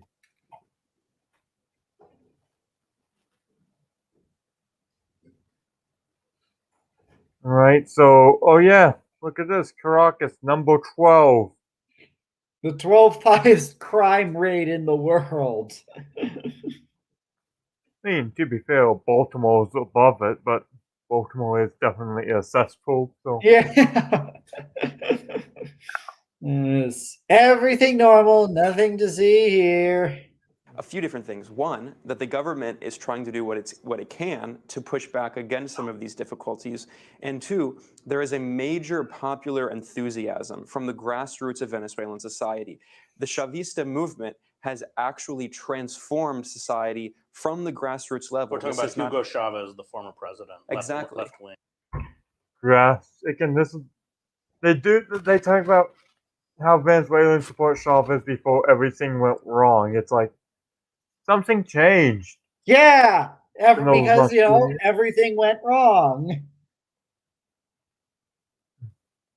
President. And it's a movement. Hugo Chavez was democratically elected numerous times, beginning in 1998, and he helped to transform the country from a leadership position. But this is also a revolution that for 20 years has been waged at a grassroots level, and you can fundamentally see that. So has the anti-Maduro protest, though. It's like, actually, so was Nazism was grassroots too. So it's like, Yeah, and like you're telling me when the opposition wins a 2/3 majority in parliament, that's not grassroots democracy or whatever he wants to put out? And the way that Venezuelan communities have organized themselves into communes, and the way that they help each other in forms of mutual aid and solidarity. geez, if only that wasn't the job of the government. But Yeah. it's like there's something that should. It's like, yeah, they're supporting themselves. Yeah, it's like almost as if there should be. If only there was like some sort of like government that could like help them. True. This is truly a system that they have built up that cannot be defeated even if they had a cosmetic change in government. And it looks like the coup is already failing. It has been failing since. It's Well, yeah, failing because they refuse to get soldiers to switch over, not because lack of public support. Yeah, again, if all these refugees are paid CIA assets, then maybe the CIA should just pay the soldiers to revolt. Yeah, no. No, again, problem with their theories. Multiple problems. Too many problems. More and more, the more you listen. It was initiated on January 23rd. Well, what always strikes me, and I had to deal with Elliot Abrams, who's orchestrating this kind of soft. By the way, you never actually, like in American media, you do at least hear some people play devil's advocate, even if it's not the best. But they don't even attempt devil's advocacy on this thing. Yeah. No, it's just so one note. Hey, I've done devil's advocacy on this stream, and Yeah, it's not hard. You can do Yeah. it. that's what you're supposed to do. You're supposed to do devil's advocacy and talking about this It's like, well, if you were a real journalist, you would present both sides of the story. But Yeah. that's why No, that's that's why I why don't- he's not a real journalist. he's a commentator, not a journalist, because journalists No, would be he's like, a polemicist. because what the journalists would do is that they would talk to the government officials, then they would talk to the people without oversight of the government, and then they would be like, okay, so here's both sides of the narrative. It seems like this side is true, though. This guy's just promoting a partisan hack agenda from the start. I mean, again, why do I have to tell this guy how to do journalism? I don't have a degree in journalism, and I know more basics of journalism. Yeah. I doubt he has one too. War on Venezuela, I dealt with them in Central America, is that these people are historically, culturally, and linguistically illiterate. As far as I know, Abrams doesn't speak Spanish. So Wait a second, so this guy who doesn't speak Spanish is telling you that they're illiterate?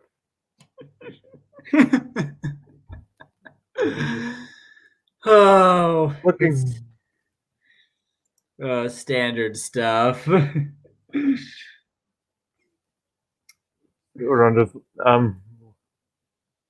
again, about the Venezuelans being illiterate, I think they have like 97% literacy rates in the country. Yeah, no, it's a fair amount.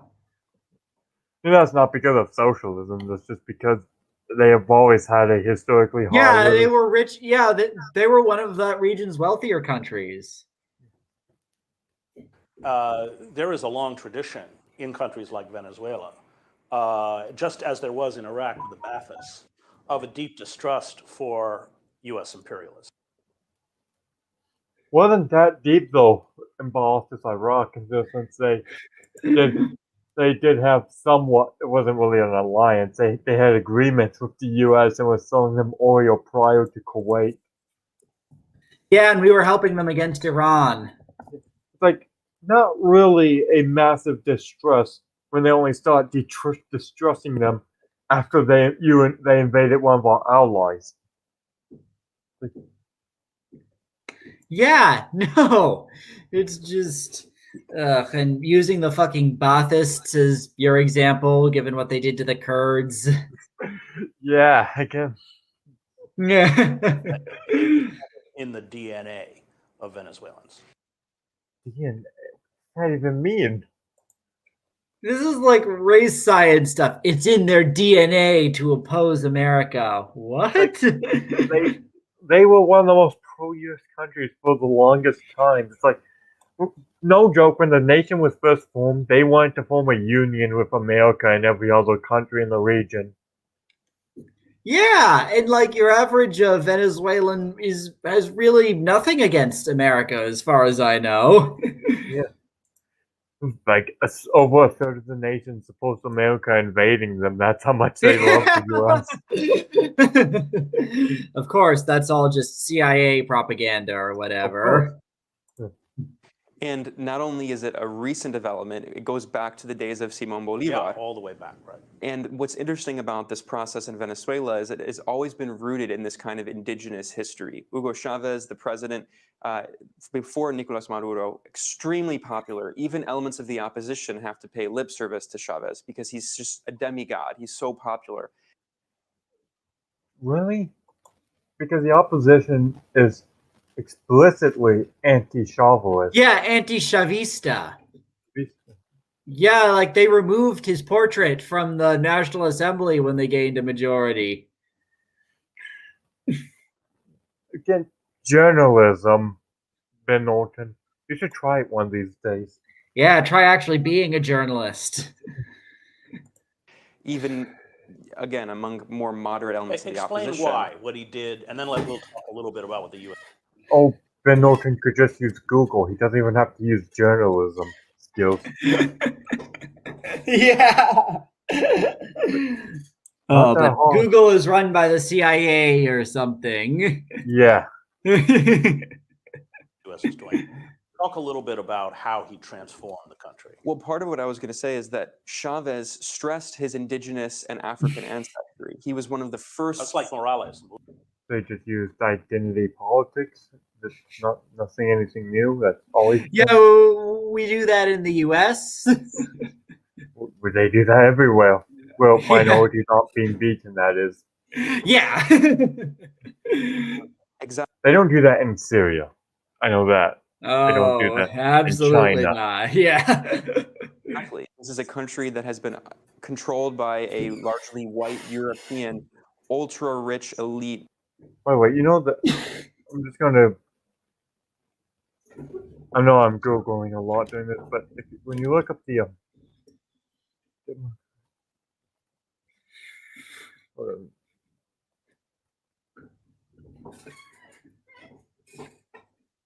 Okay, so when you look up the racial demographics of Venezuela, 60% of the population is European. Of some European background, yeah. Yeah, so it's like, of course they're going to pander to the majority. Like, yeah, it probably does suck if you're a minority. They didn't do a good job at addressing minority Yeah, that's just rights. called politics. Right-wing oligarchy. You know, you see, but Chavez, he measured the playing field. Now nobody's rich. Yeah, equality and poverty, except for the government elite. Yeah, well, no, everyone. It's just that some people are more equal than others. Oligarchy for decades upon decades, and many of them now live here in New York or in Washington, and they're the ones trying to help lead this. They're calling refugees. They're calling refugees oligarchs now. Oligarch fascists. All 8 million of them. See people like Ricardo Hausman, who's a neoliberal Harvard economist who's trying to work with the Trump administration to privatize Venezuela's oil industry. I don't think that's the purpose of. Besides, first of all, privatization of the oil industry isn't necessarily a bad thing. I mean, nationalizing the oil field has had a very negative effect. You know, what's that I hear in the background of your thing? My brother's being an idiot. Wow. His last name is Hausman. These are the European elites. You can look at other people who are descendants of European nobility who ruled Venezuela. And then for the first time, you have Hugo Chavez rise up, and he's democratically elected in 1998. He breaks the stranglehold that the two-party dictatorship had on. Two-party dictatorship. That's a new one to me. That's a new one. Yeah. I always thought dictatorships were usually one party. Yeah. They let opposition. Well, there's new stuff every day. Yeah, but Chavez wasn't even the first socialist elected. Yeah, it really was not. Look at this, Sissy. How's that music so loud? I have no fucking clue. Until 1998, for 40 years. And Hugo Chavez ushers in this revolution and encourages people to organize communes, encourages people to work together in their communities to make their country better and independent and sovereign, and has always stressed the Chavista movement since the death of Chavez in 2013. Yeah, it was so remote that the anti-Chavistist candidate got 49% of the vote the year after he died. Yeah, and like even in that election, there were some controversial allegations. Yeah.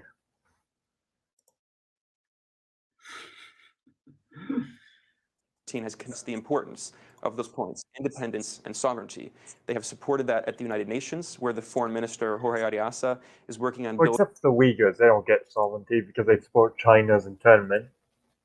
They definitely do not get one. Yeah, or you know, Colombians that you can fund death squads in their country. All of the people of Libya, you can't oppose anything they do against their dictator. All the people of Syria, I mean, I guess. Oh man. Um, oh yeah, Yes, care about the people of the world. Nope, not those. They don't count. yeah, the people of Ukraine, they don't get some. Everyone else, well, they lost their like North America. Building a group of countries to support sovereignty and independence and push back against U.S. imperialism. Because if you go talk to average working class Venezuelans, as I did, in poor barrios, these are not highly educated elites, they will speak about the importance of independence for their country. You'll hear them articulate very advanced political concepts that you Because they're probably being propagandized. That's why. Yeah. And also there should be prepared Potemkin village stuff. you won't even hear, you know, PhD sociologists here in the U.S. talk about the importance of a multipolar world, about the importance of building an international system that is not beholden to one hegemon, the United States, about building. Yeah, we've heard this part before. Oh yeah. Petrodollar, Venezuela. Deeply angers and frightens, in particularly the U.S. capitalist class. Absolutely, because Venezuela has the largest oil reserves in the entire world. That's something that you rarely see acknowledged in media reports. The largest in the world, and of course, unlike Saudi Arabia, which has the second largest, which is on the other side of the ocean, Venezuela is right in what the US, under the Monroe Doctrine, calls its backyard. And if you listen to the administration, the Trump administration's rhetoric, they have invoked the Monroe Doctrine. They have invoked this language. But we should go back to. Yeah, because it seems pretty legitimate to Invoke the Monroe Doctrine. Yeah. And besides, most countries in South America, Central America support the opposition. True. Yeah, most elected governments do. Chavez, because he addressed the grotesque social inequality and the suffering of the Venezuelan underclass, hence his, almost as you point out, deification. Explain what he did. He fucked everything up. That's all he did. Yep, that's what he did. These kinds of social programs are an anathema to U.S. imperialists, who of course seek to control the cheap labor. The funny thing is, Venezuela has the lowest minimum, has one of the lowest minimum wages on Earth. Yeah, in the region. Yeah, so here's the thing: if they want cheap oil or cheap labor, they could get it pretty easily. But they refuse to for ideological reasons. Yeah. Labor and the natural resources, and that's why you have Venezuela often in the same sentence being tied to Nicaragua and Cuba. Well, Venezuela did exactly what Iran did that led to the overthrow of Mossadegh in 1953. Mossadegh, the prime minister, was democratically elected in Iran and said, we're going to use the natural resources of our country to benefit the population. Well, that 1953 coup was way more, it was a lot more detailed than. Yeah, it was a lot more than that. There were internal factors at play. Yeah. Like, it wasn't just Mossadegh. Mossadegh had a lot of Soviet sympathies, and also there was the whole thing that basically there was a thing that was signed against him that was basically that you have to step down now, and he refused to. Yeah, so. He tried to govern under emergency powers. It was way more complicated than just, again, we wanted to steal the oil. Well, technically, if you think about it, you could technically apply that to Hitler. You could be like, oh yes, they tried to overthrow this democratically elected government. Yeah, true. And then the CIA and British intelligence helped overthrow Mossadegh. Chavez had the same strategy. When he first was elected, he wasn't even a socialist. He actually was politicized and radicalized. Let me just interrupt, because neither was Fidel Castro, which a lot of... Actually, he was always a... Well, Castro was not, but Chavez, he always had socialist beliefs long before he became president. It's like, yeah, Castro, it doesn't matter that he didn't have socialist beliefs before. What matters is that he became a dictator. Yeah, really. People don't know, but he had that strategy. Exactly. And they're radicalized through the political process of the U.S. orchestrating coups to overthrow them. There was a military. Chavez was elected and thought he would be allowed to govern. He was not allowed to govern. And in April 2000. By the way, one of something ironic? Chavez tried to commit a coup against the Democrat. Yeah, and like he was released, like they granted him an amnesty for that. It's like, yeah, it's like, these people don't ever care to read about what happened before Venezuela. The fact that there were multiple socialists elected before them. Yeah, no, or at least a center leftists. Like the oil fields were nationalized far before Chavez was. Chavez, the process worse and. Two. Hold on, I'm gonna have to deal with this shit.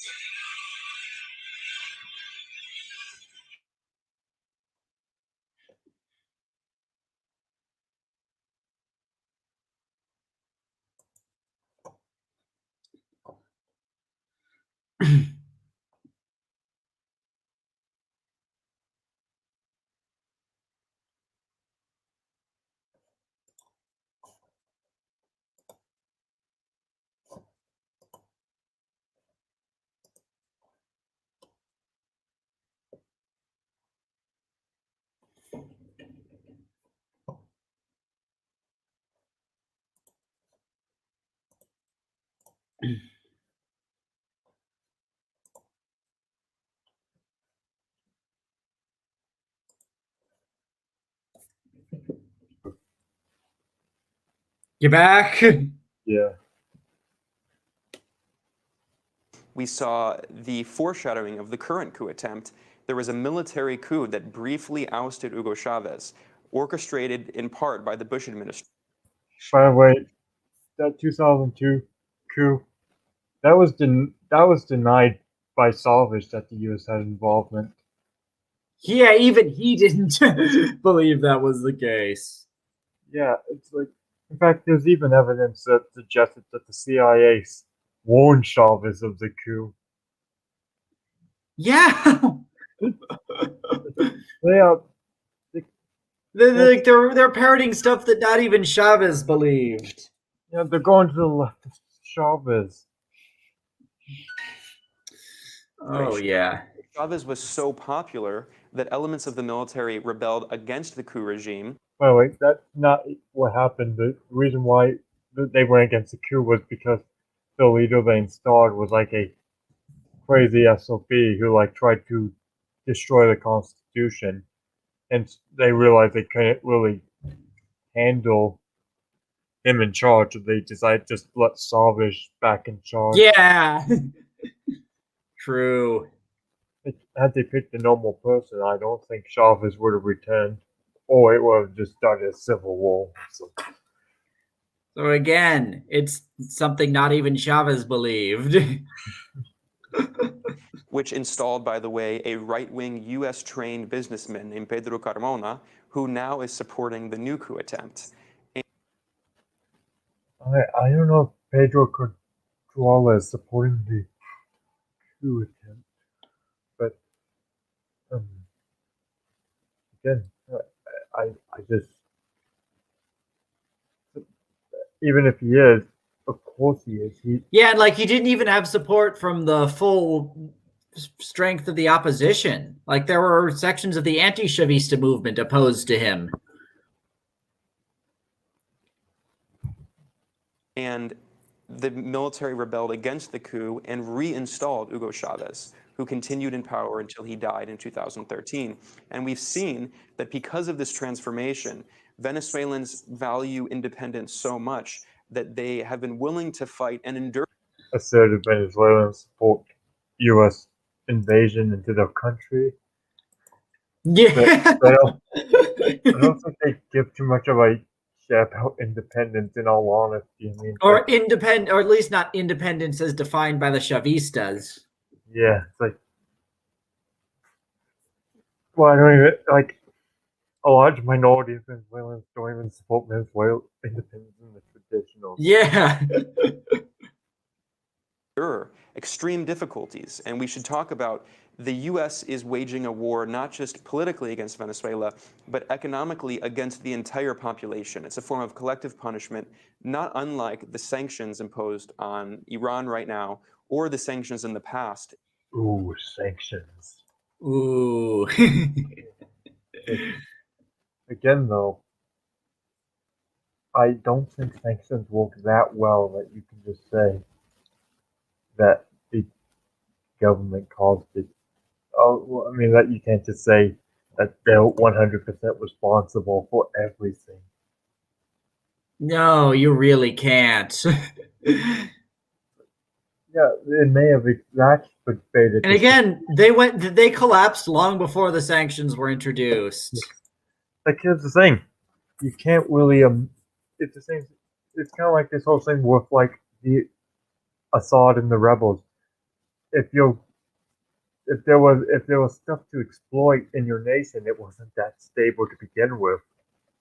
Yeah. No, clearly there was a lot of real discontent. Imposed on countries like Iraq. This is a war not just on the political class in Venezuela, but on the entire population as a whole. How crude would it be to say that the central point is the control of oil? Well, I think that's certainly part of it, but it's Wait, not just part of it.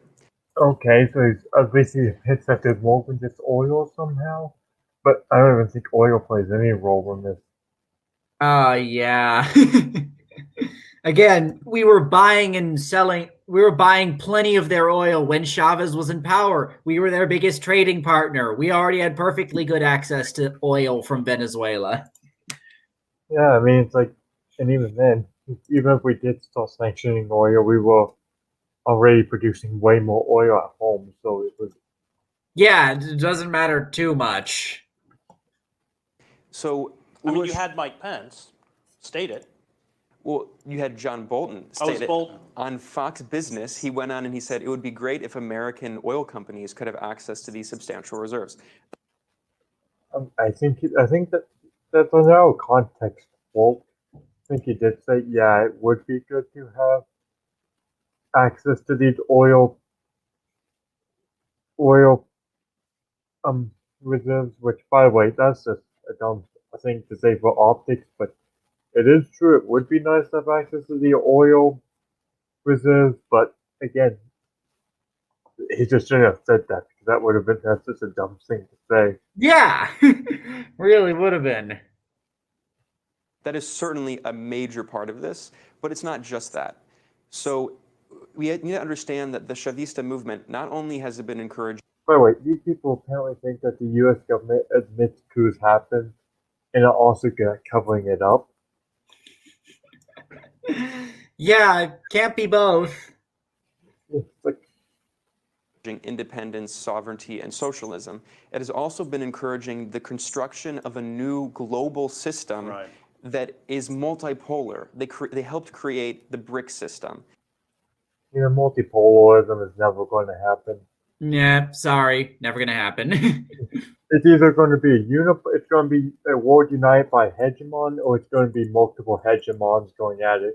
But at the end of the day, it's going to be a hegemon. Like you're gonna have to pick a side. Like you can get good deals with a hegemon, like Colombia and Panama and Chile. They have great deals with the U.S. Or you can pick a fight with everyone. Yeah, like yeah. Sometimes you just have to make peace with an established country, and then you probably. Here's the thing: if you make peace with it, you can actually make yourself richer, and then you could actually somewhat rival it more as a wealthier country. Oh yeah.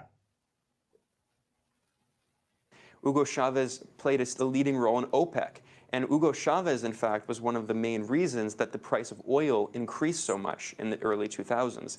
It was because for the first time, Hugo Chavez exerted Venezuelan leadership inside OPEC. By the way, if you're going to convince people to support Hugo Chavez, don't tell them that he's the reason that oil prices are up. Yeah. not exactly an endorsement by standard view. Just I pay $5 a gallon because of this fucker. I don't want to vote for him now. Yes, if only that coup they were talking about had succeeded. And worked with the other oil-producing nations to increase the price of oil to over $100 per barrel. And then in 2014, through a deliberate process in which the Obama administration met with Saudi Arabia and worked out a deal to help provide more support for Salafi jihadist rebels in Syria. In return, Saudi Arabia agreed. Oh, he called the rebels in Syria jihadists. Oh, he did the meme once again. We won't get into Syria because this is about Venezuela, but my God. Agreed to overproduce oil to drop the price of oil down to about $30 a barrel. Wait, you mean the Saudis had their own national interests at heart and didn't care about what other OPEC nations had to say? Color me shocked. Yeah, of course the Saudis are going to act in their own interest. It's way better for them to make more money. You would expect anything to do just that. Yeah, you think any country would. That's what happens in a free market society. People act rationally according to their interests. Yeah, it's like OPEC was essentially a monopoly, and Saudi Arabia was a monopoly breaker. If we're talking in terms of corporations, and Saudi Arabia would be the hero in this situation, saving us from a predatory monopoly. But no, it's his favorite state was the target of this, so he has to condemn it. I don't even think it was I don't even think they were targeting Venezuela. I think this was just Saudi Arabia wanting to make money. Yeah, more money off their own oil stuff, but it's according to this man's conspiracy, it was all a way to get back at Venezuela. Well, very elaborate plans to come up with to attack Venezuela. Oh yeah. But the reason that the price of oil had been so high, which helped also the Brazilian economy, it helped the Iranian economy, it helped other oil-based economies. And if you weren't an oil-based economy, especially if you were a poor non-oil country, you were getting fucked over. Yeah, really, a lot, because the big buyers would just go elsewhere. Because I can think if you were somewhere like, let's just say, I'm trying to think of a poor non-oil country like Paraguay, let's just say hypothetically Ghana. If the oil prices are high, you're getting fucked over because you don't produce enough oil, and all the oil is expensive. Yeah, true. So inconsiderate of him. Yeah. So basically, this decision by the Saudis actually helped whole countries. Yeah, helped him pay for more stuff. Yeah. It just did it at the expense of Venezuela, but I would argue it was probably worth it. Yeah, absolutely. Because Chavez had worked to increase the prices. Chavez worked through the BRIC system to try to develop a new banking system. He also Freed from the dollar. He also created what was called the Bank of the South. So one of the... I wonder why no one joined that. Yeah, it's like one of those Alba type memes. Yeah. You mean when he offered to do banking for other countries and other countries were like, no thank you. I don't trust this guy. We will control our own currencies, thank you. The US dollar is probably more reliable than your reasons. It's not just oil that is a significant reason, but another reason is that Venezuela has been punching above its weight very significantly and trying to recreate this kind of nine-aligned movement that we saw during the Cold War that we haven't seen since. Well, wait, you know the non-aligned movement was practically a joke. Well, it started out as something serious, but the members ended up just taking sides effectively. No, like Pinochet's Chile was a member of the non-aligned group. As was Fidel Castro's Cuba. I mean, Yeah, it was. It started off serious, but then it wasn't a serious thing. Because yeah, it became turns like out, Alba in a sense. yeah, because turns out nations are going to act within their interests, and sometimes that would just be choosing a side. Yeah, that's just natural. They do that all the time. Since the end of the Cold War, it's been assumed that the US dominates the world, and anyone who challenges that, just as anyone who challenged the Roman Empire, is going to face the brunt of that. When we come back, we'll continue our conversation about Venezuela with reporter Ben Norton. Attempted coup with reporter Ben Norton. So let's talk about what the U.S. I think he mistaken. I think he meant to say attempted reporter Ben Norton. Yeah. Yes. I don't think Ben Nominal Norton. reporter. Yeah. I don't think Ben Norton passed journalist school. He definitely is not. is doing to Venezuela, which certainly mirrors what happened in 1973 in the lead up to the overthrow of Salvador Allende in Chile. There's so many parallels. Oh yeah, they were both trying to start a dictatorship. Yeah, they both were trying to circumvent and close down the Congress. Yeah, both were extremely pro-communist superpower at the time. Both were very militaristic. Yeah, both had dictatorial ambitions. The difference is, arguably, we're seeing in Venezuela what might have happened had the coup in Chile never gone ahead. We, for instance, have seen that there have been these blackouts, just as there actually Just were as there were in blackouts. Chile. We also have seen the imposition of brutal sanctions. In fact, I interviewed for a film I'm working on Venezuela for the Gray Zone. I'm not watching that film. I don't think that's going to be an accurate film. Yeah. Weisbrot, who worked a lot with the Venezuelan government. He's an expert in Venezuelan economics. And he has said that the US sanctions on Venezuela are probably the most brutal sanctions ever imposed on a country. That ain't how I heard it. Especially since they didn't even begin nationwide sanctions until 2019.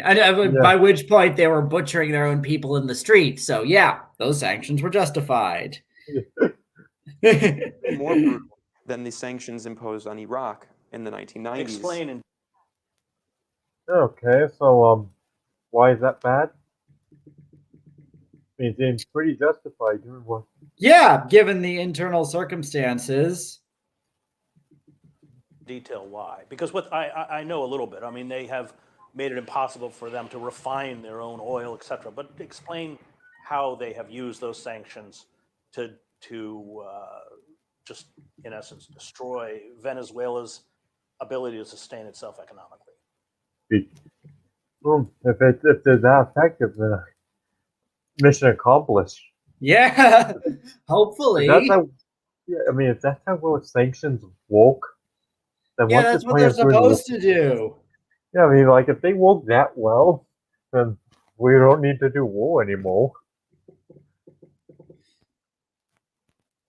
Essentially, it's a de facto financial blockade.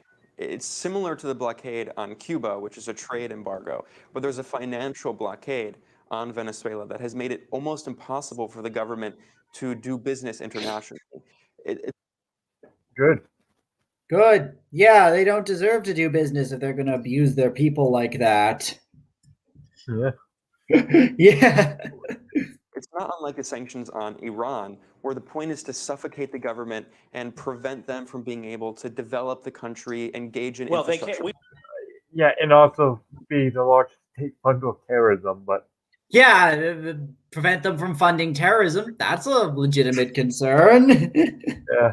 Of course, they still do it anyway. They just take the money out of public works programs, Pretty Yeah, and we can see what their priorities are.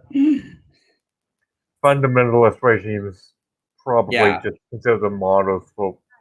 We should be Projects. clear, they have foreign reserves they can't access. Well, I mean, that's what they've done. I mean, they've been what- stolen from them. Yeah. So the Bank of England, for instance, has stolen more than $1 billion worth of gold, physical gold assets that that are was being stored. stored. Again, probably shouldn't murder your people if you don't want to lose money. That seems like sound advice to me. Yeah. Like maybe they're trying to like set an example that you don't shoot protesters if you don't want to lose $1 billion in gold. Which, by the way, it's not really stolen. They just froze the asset. Yeah, it's not even that. It's not like they're taking the gold and just tossing it out to on the streets of London to the citizens. It's like, no, they just froze the asset. Yeah. And in addition to that, the U.S. government is actually expropriating. The U.S. government can expropriate oligarchs' property here, but they'll expropriate Venezuelan government property, and they have basically stolen Citgo, which is the most important Wait a second. Did you complain about them stealing property in America that was owned by government officials? That sounded like what he was trying to say. I may be wrong. Yeah. It's like, you mean America is practicing its territorial integrity? Yeah, we totally have the right to do that. Yeah, Venezuela did that to us. So, Yeah, absolutely. Venezuelan foreign asset, state-owned foreign asset. This is the U.S.-based oil refinery used to refine Venezuelan oil, because Venezuelan oil is heavy crude. They have to lighten it with lighter crude in order to use it. So the U.S. has stolen Citgo, which is property of the Venezuelan government, illegally entered into international law. Explain how they stole it. What did they do? The Trump administration created, through an executive order, sanctions that says that these state institutions no longer are recognized as belonging to the Venezuelan government, and because they're in U.S. territory, the U.S. has expropriated it and given. That's literally what they did in Venezuela with U.S. companies. Yeah. Like, think about it. Did Mugabe in Iran, did he steal the British oil? Because Literally, yeah. U.S. has the right to not let companies sell within its country if it doesn't think if it's a national security threat. They're in the right of doing that. Yeah, it's sovereign rights, but this guy only cares if in one case. Given it to the supposed government of Juan Guaido, Right. and his The constitutionally legitimate government. Yeah. Also, Yeah. so they can't. So they're not even stealing it. They're just reappropriating it to the rightful owner. Really? Yeah. corrupt Harvard economists who are known as the Isaiah boys, like the Chicago boys. They're the equivalent of the. Also, I don't know if these guys even go to Harvard. They probably went to some Venezuelan university. Probably smart guys, but probably didn't go to Harvard. True. If they went to Harvard, I don't think they would go back to Venezuela. You could probably get a job in. Yeah, you could get a very good job with that in the U.S. Get like their luxurious job in like a think tank in D.C. Oh yeah. The Chicago boys in Venezuela. And again, they're led by, I mentioned, Ricardo Hausman, who we need to mention this name.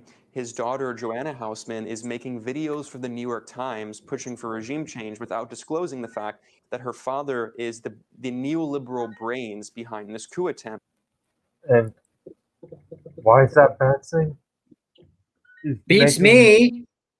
Yeah, you have to have social media outreach.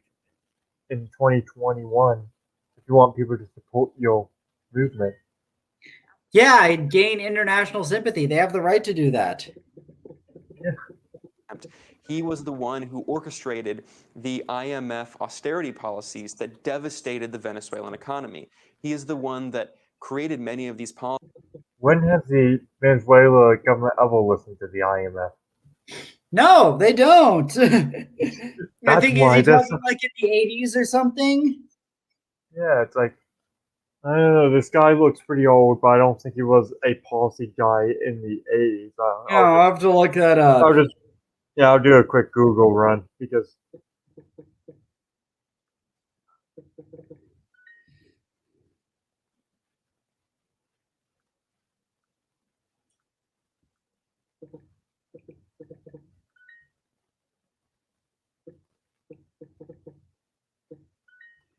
okay, so I looked him up. He looks like he's born in 1956. So by the time Maduro comes to power, he would have been 40, which probably means he wasn't in any position of power at 40. You usually don't get in a position of power until much later.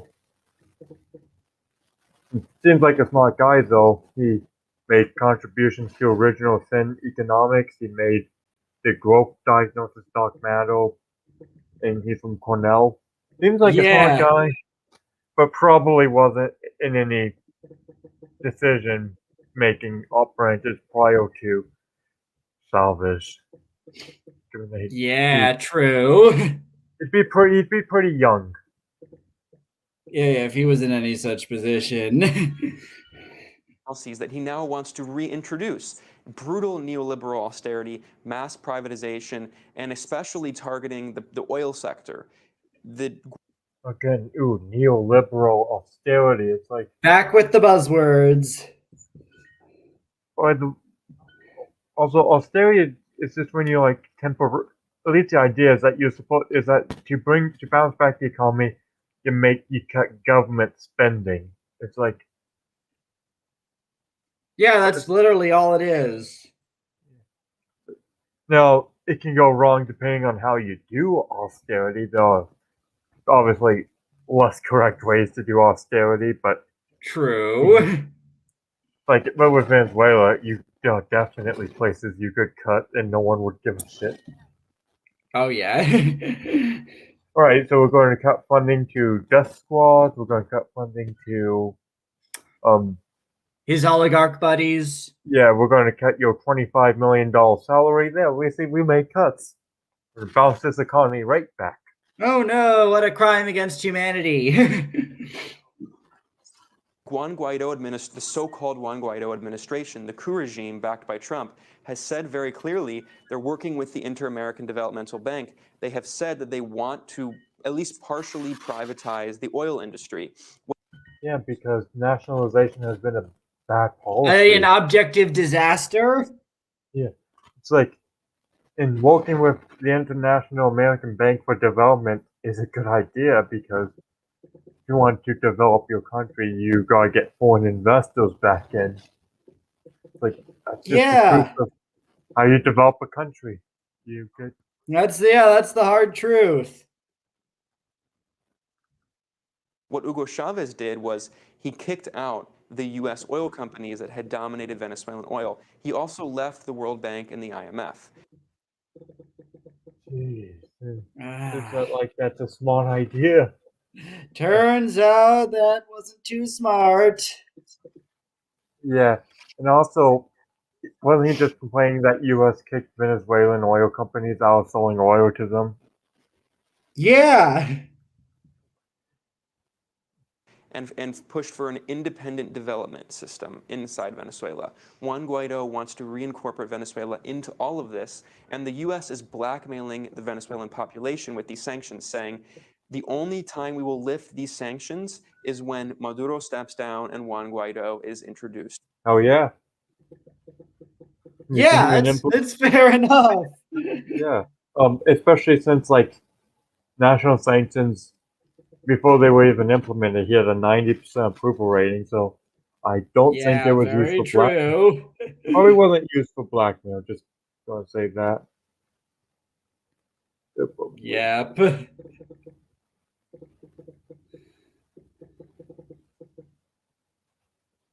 As supposed leader. And we don't even know, even if Juan Guaido were introduced as a leader, would he actually have elections, or would he govern as a dictator who is unelected? Is he going to be replaced by someone like Leopoldo Lopez, who's another far-right opposition leader backed by the US, who has engaged in multiple coup attempts? Well, probably what they're going to do is they'll probably going to do what they did in Bolivia and hold an election.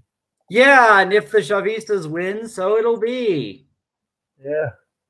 I mean, obviously the Chavistas aren't going to win at this point. Yes, very unlikely.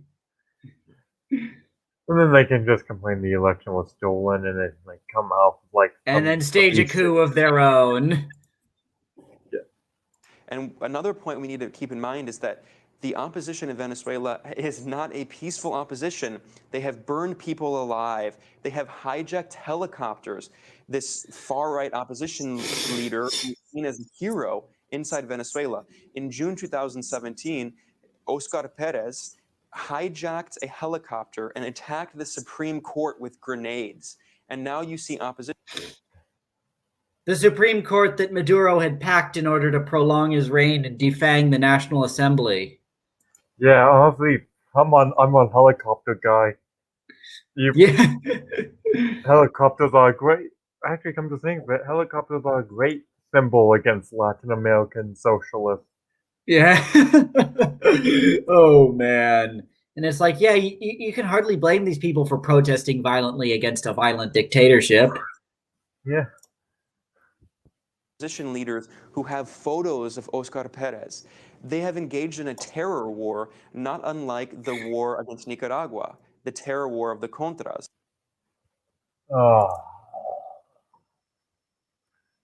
Yes. You are The probably, eternal analogy. when the government is a violent authoritarian country, I think that the protesters might be a little more violent than you probably get in the US. Yeah, it's hard to imagine from my end. Like, yeah, stealing a helicopter and firing grenades at the US Supreme Court would probably be unjustified in any reasonable future in the US. But Venezuela, not so much, because there's a clear difference. Absolutely. So we need to understand that there are different layers here of the opposition operating at different levels. And it's not about democracy. It's not about freedom. In fact, at every level, the opposition has made it clear they don't care about democracy. They have boycotted multiple elections. Yeah, they boycotted the election to the illegitimate body whose purpose was to prolong Maduro's rule and circumvent the legitimate National Assembly, which they won a majority in. Yeah, but let's see if there's any other reasoning of this. They have fought an internal war against the Supreme Court and against the packed Supreme Court? The packed Supreme Court, yeah. Because they don't want the government to govern. They want to block the government. Well, have you seen how they govern? I wouldn't want that government. I'd want to block them too. Create economic chaos and instability, and eventually lead to the overthrow of that government, whether it's an overthrow internally or potentially even military intervention by Donald Trump. Donald Trump. It's not like Obama's the leader anymore. They're collaborating with a far-right racist billionaire. Oh, God. Oh, God. Well, even if he was, you gotta find someone to support you. Yeah, the leader of the world's sole superpower is definitely a good choice. Yeah, it's like because realistically, that's really the only real choice is the United States of America, because Colombia We're the is world's not sole superpower. Yeah, and so like Colombia is not strong enough. Brazil is unlikely to do anything. Cuba is going to support Maduro. Russia, China is already supporting Maduro. So that in UK, Europe, they're far away and unlikely to do anything.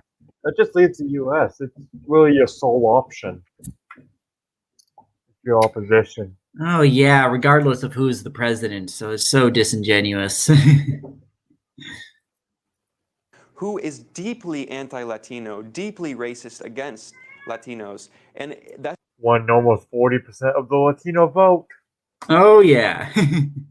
the ultimate irony of this all is that the Obama administration tried indirectly to overthrow Through Chavez. sanctions. It was the Obama administration that first imposed sanctions. Wait, what sanctions? Was there like sanctions against individuals? It might have been. It's just not according to my knowledge. Sanctions. Yes, and what's interesting about Obama is his strategy was, while he was pursuing rapprochement with Cuba, he was doing this kind of triangulation, putting a wedge in between Venezuela. So he would open the door to Cuba. At the same time, in 2015, Obama declared Venezuela a national security threat. Venezuela is not threatening our national security in any way. Oh, it's threatening Colombia's security, who is an ally, so it is Yeah. they are de facto And driving a wedge threatening. between Venezuela and Cuba, you mean cutting off the arms and money supplies that are propping up Maduro?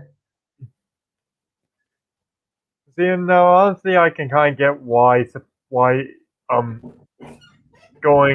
making relations with Cuba would be counterproductive if you're also trying to get rid of Venezuela.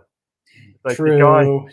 wanted to literally open trade with Cuba, yet is also trying. It's like, but what does Ben Norton think he's trying to do? Is he trying to get like Cuba to go against Venezuela and hopes that works?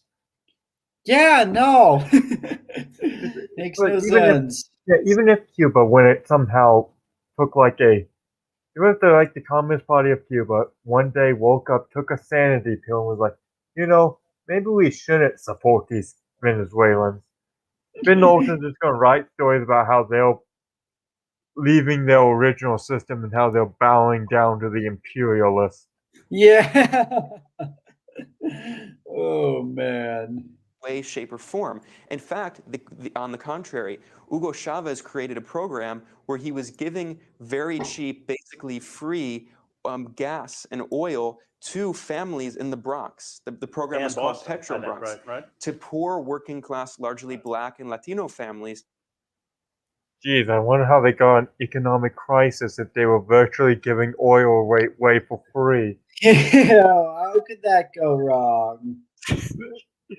Like, yeah, sure, I guess it's a nice gesture, but I mean, Yeah. honestly, given the fact that I think the Bronx has like a standard of living than most places in Venezuela, True. probably should have focused on. Probably have different priorities. Like this is the thing they do. They typically go to places that are somewhat nicer than they are technically, and they help with maybe one thing, and it makes them look good. What they won't tell you is that how much they're neglecting in their own country. Oh yeah. To help them heat their houses because they couldn't afford heating. That is what the Bolivarian Revolution has done for Americans here in our country, but the Obama administration said they were a threat to national security because, of course, national security is code word for U.S. corporations' control over. Oh, He did you know, meme. Cold War. And what are you doing? Sasha, what are you doing? Yes, I know it's a terrible video, but I'm gonna watch it anyway. There's my cat. I think she's a little sad about my dog. They were kind of close. Oh yeah. So sorry to hear about that. And speaking about dogs, mine might need a walk soon. So we're almost finished with this video. We can finish it up. Over the oil reserves in Venezuela and their chokehold on the region.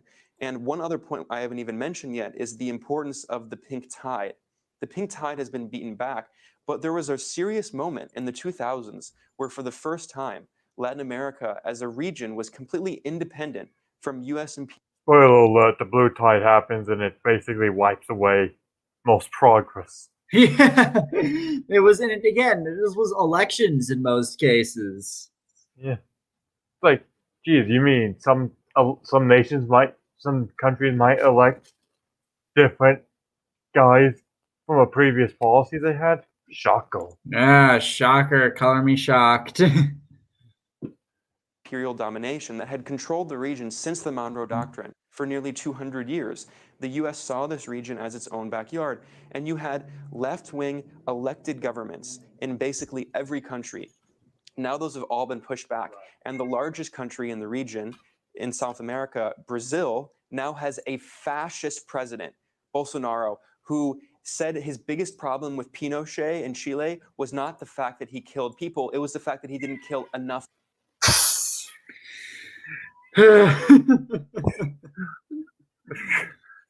Oh. people. And Bolsonaro has also said that the I think also in the context of what he said, I think he said that jokingly. I mean, yeah, sure, he's a Yeah, president. it might have been a obviously. poor taste joke, but still, like, he wasn't saying unironically, I want to kill more. problem with the military dictatorship in Brazil was that instead of Hold on, I need to check something real quick. Okay. Oh, Can you hear? yeah, I can hear. Yeah. killing people, it just tortured them. This is a man who is deeply racist, deeply violent, deeply authoritarian, and he just met with the CIA at CIA headquarters. He's working with the Trump administration to try to overthrow the Venezuelan government, along with Colombia, another country that is well known for having a great human rights record. No, in reality, Colombia has the highest rate of assassinations of human rights defenders. This is what we hear a lot, but it's Yeah. also not because of the government. Yeah, we talked about this. It's because of drug cartels and paramilitaries. In the entire planet. And Colombia, which is a far-right president that is brutalizing and killing the population, there are still paramilitaries that are active that work hand in glove with the government that are beheading labor organizers. And the Colombian government and the fascist president of Brazil are collaborating with Donald Trump. And Democrats think that they care about democracy in Venezuela. Well, these guys were democratically elected, all three of them. Yeah, in all cases. It's really surreal. The empire, I interviewed the foreign minister with my colleagues. We interviewed the foreign minister of Venezuela, and he said Reliable sources. Yeah, it's very, very unbiased. the mask has been lifted, the mask on the empire. Well, that's what's so fascinating, because with Allende, Also, the fact that you're on a little news source calling someone fascist is a little. Yeah, they've been known to give boosting to all sorts of nasty types amongst European right-wing populists. Yeah. the CIA did it secretly. Now there's no attempt to veil what they're doing. Or because they're not doing it. They're not. Completely in the open. It absolutely is. And they're bringing the same people who orchestrated terror wars in Central America. Right. Elliot Abrams is a war criminal. Elliot Abrams is complicit in genocide, literal genocide in Guatemala. I don't know. Who is Elliot Abrams? See, this is the thing when they talk about these people. I want to know who they are because I have no idea. Well, yeah, apparently he was some advisor to the Reagan administration in the 80s.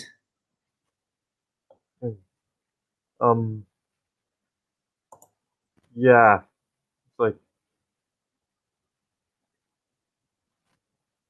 I don't think you can really. I mean, it's like maybe like promoted some working with the Guatemalan dictators or something, but I mean, it's not like responsible for literal genocide. Nah. Yeah. Rios Montt, the US-backed military dictator, was actually tried and convicted for crimes of genocide. Elliot Abrams played a key role in supporting the military junta in Guatemala. Elliot Abrams supported the Contra terror war, where Contra death squads trained by the CIA were massacring. Because in Nicaragua it's very complicated because the communists were also having death squads. Yeah, So, that was a violent civil war. You can't just blame one side. yeah, and like Guatemala was very violent on both sides. Yeah. Not just socialists and Sandinistas, but labor organizers. Where do you think this is going? Where are we headed? Well, obviously not. The United States has hardly given up. They've not been able to seduce the military or recruit the military to overthrow. Where are they going? Probably because in reality, the U.S. isn't actually doing that much.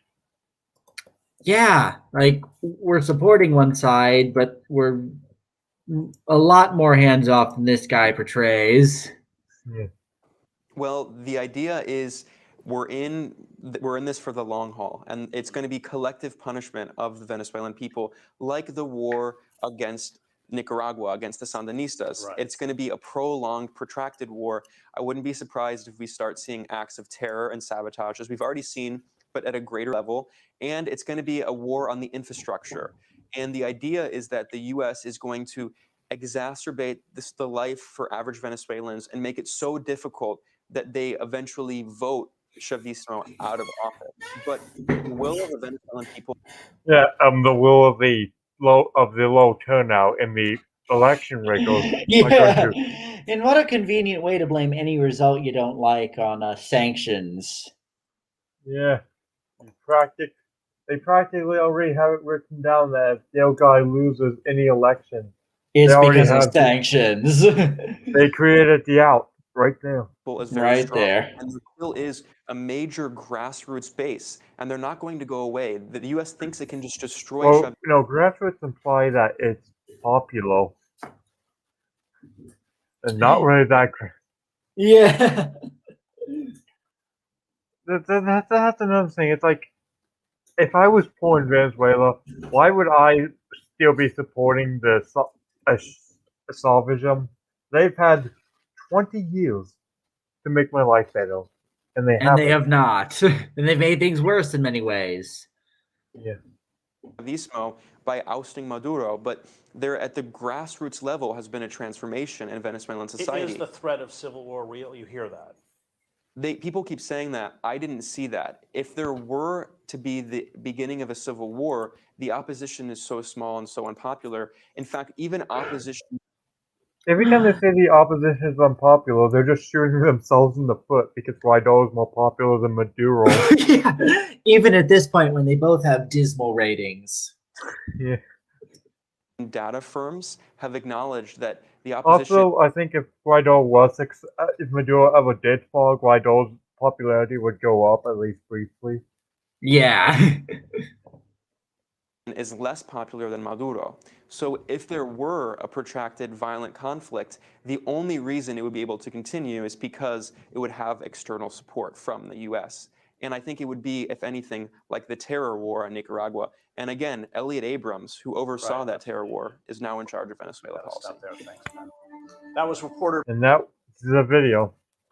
Oh, man. So many just... It's all of the worst things about him on display right there. Yeah, I don't know. I think I might. Yeah, I guess we're going to go off now.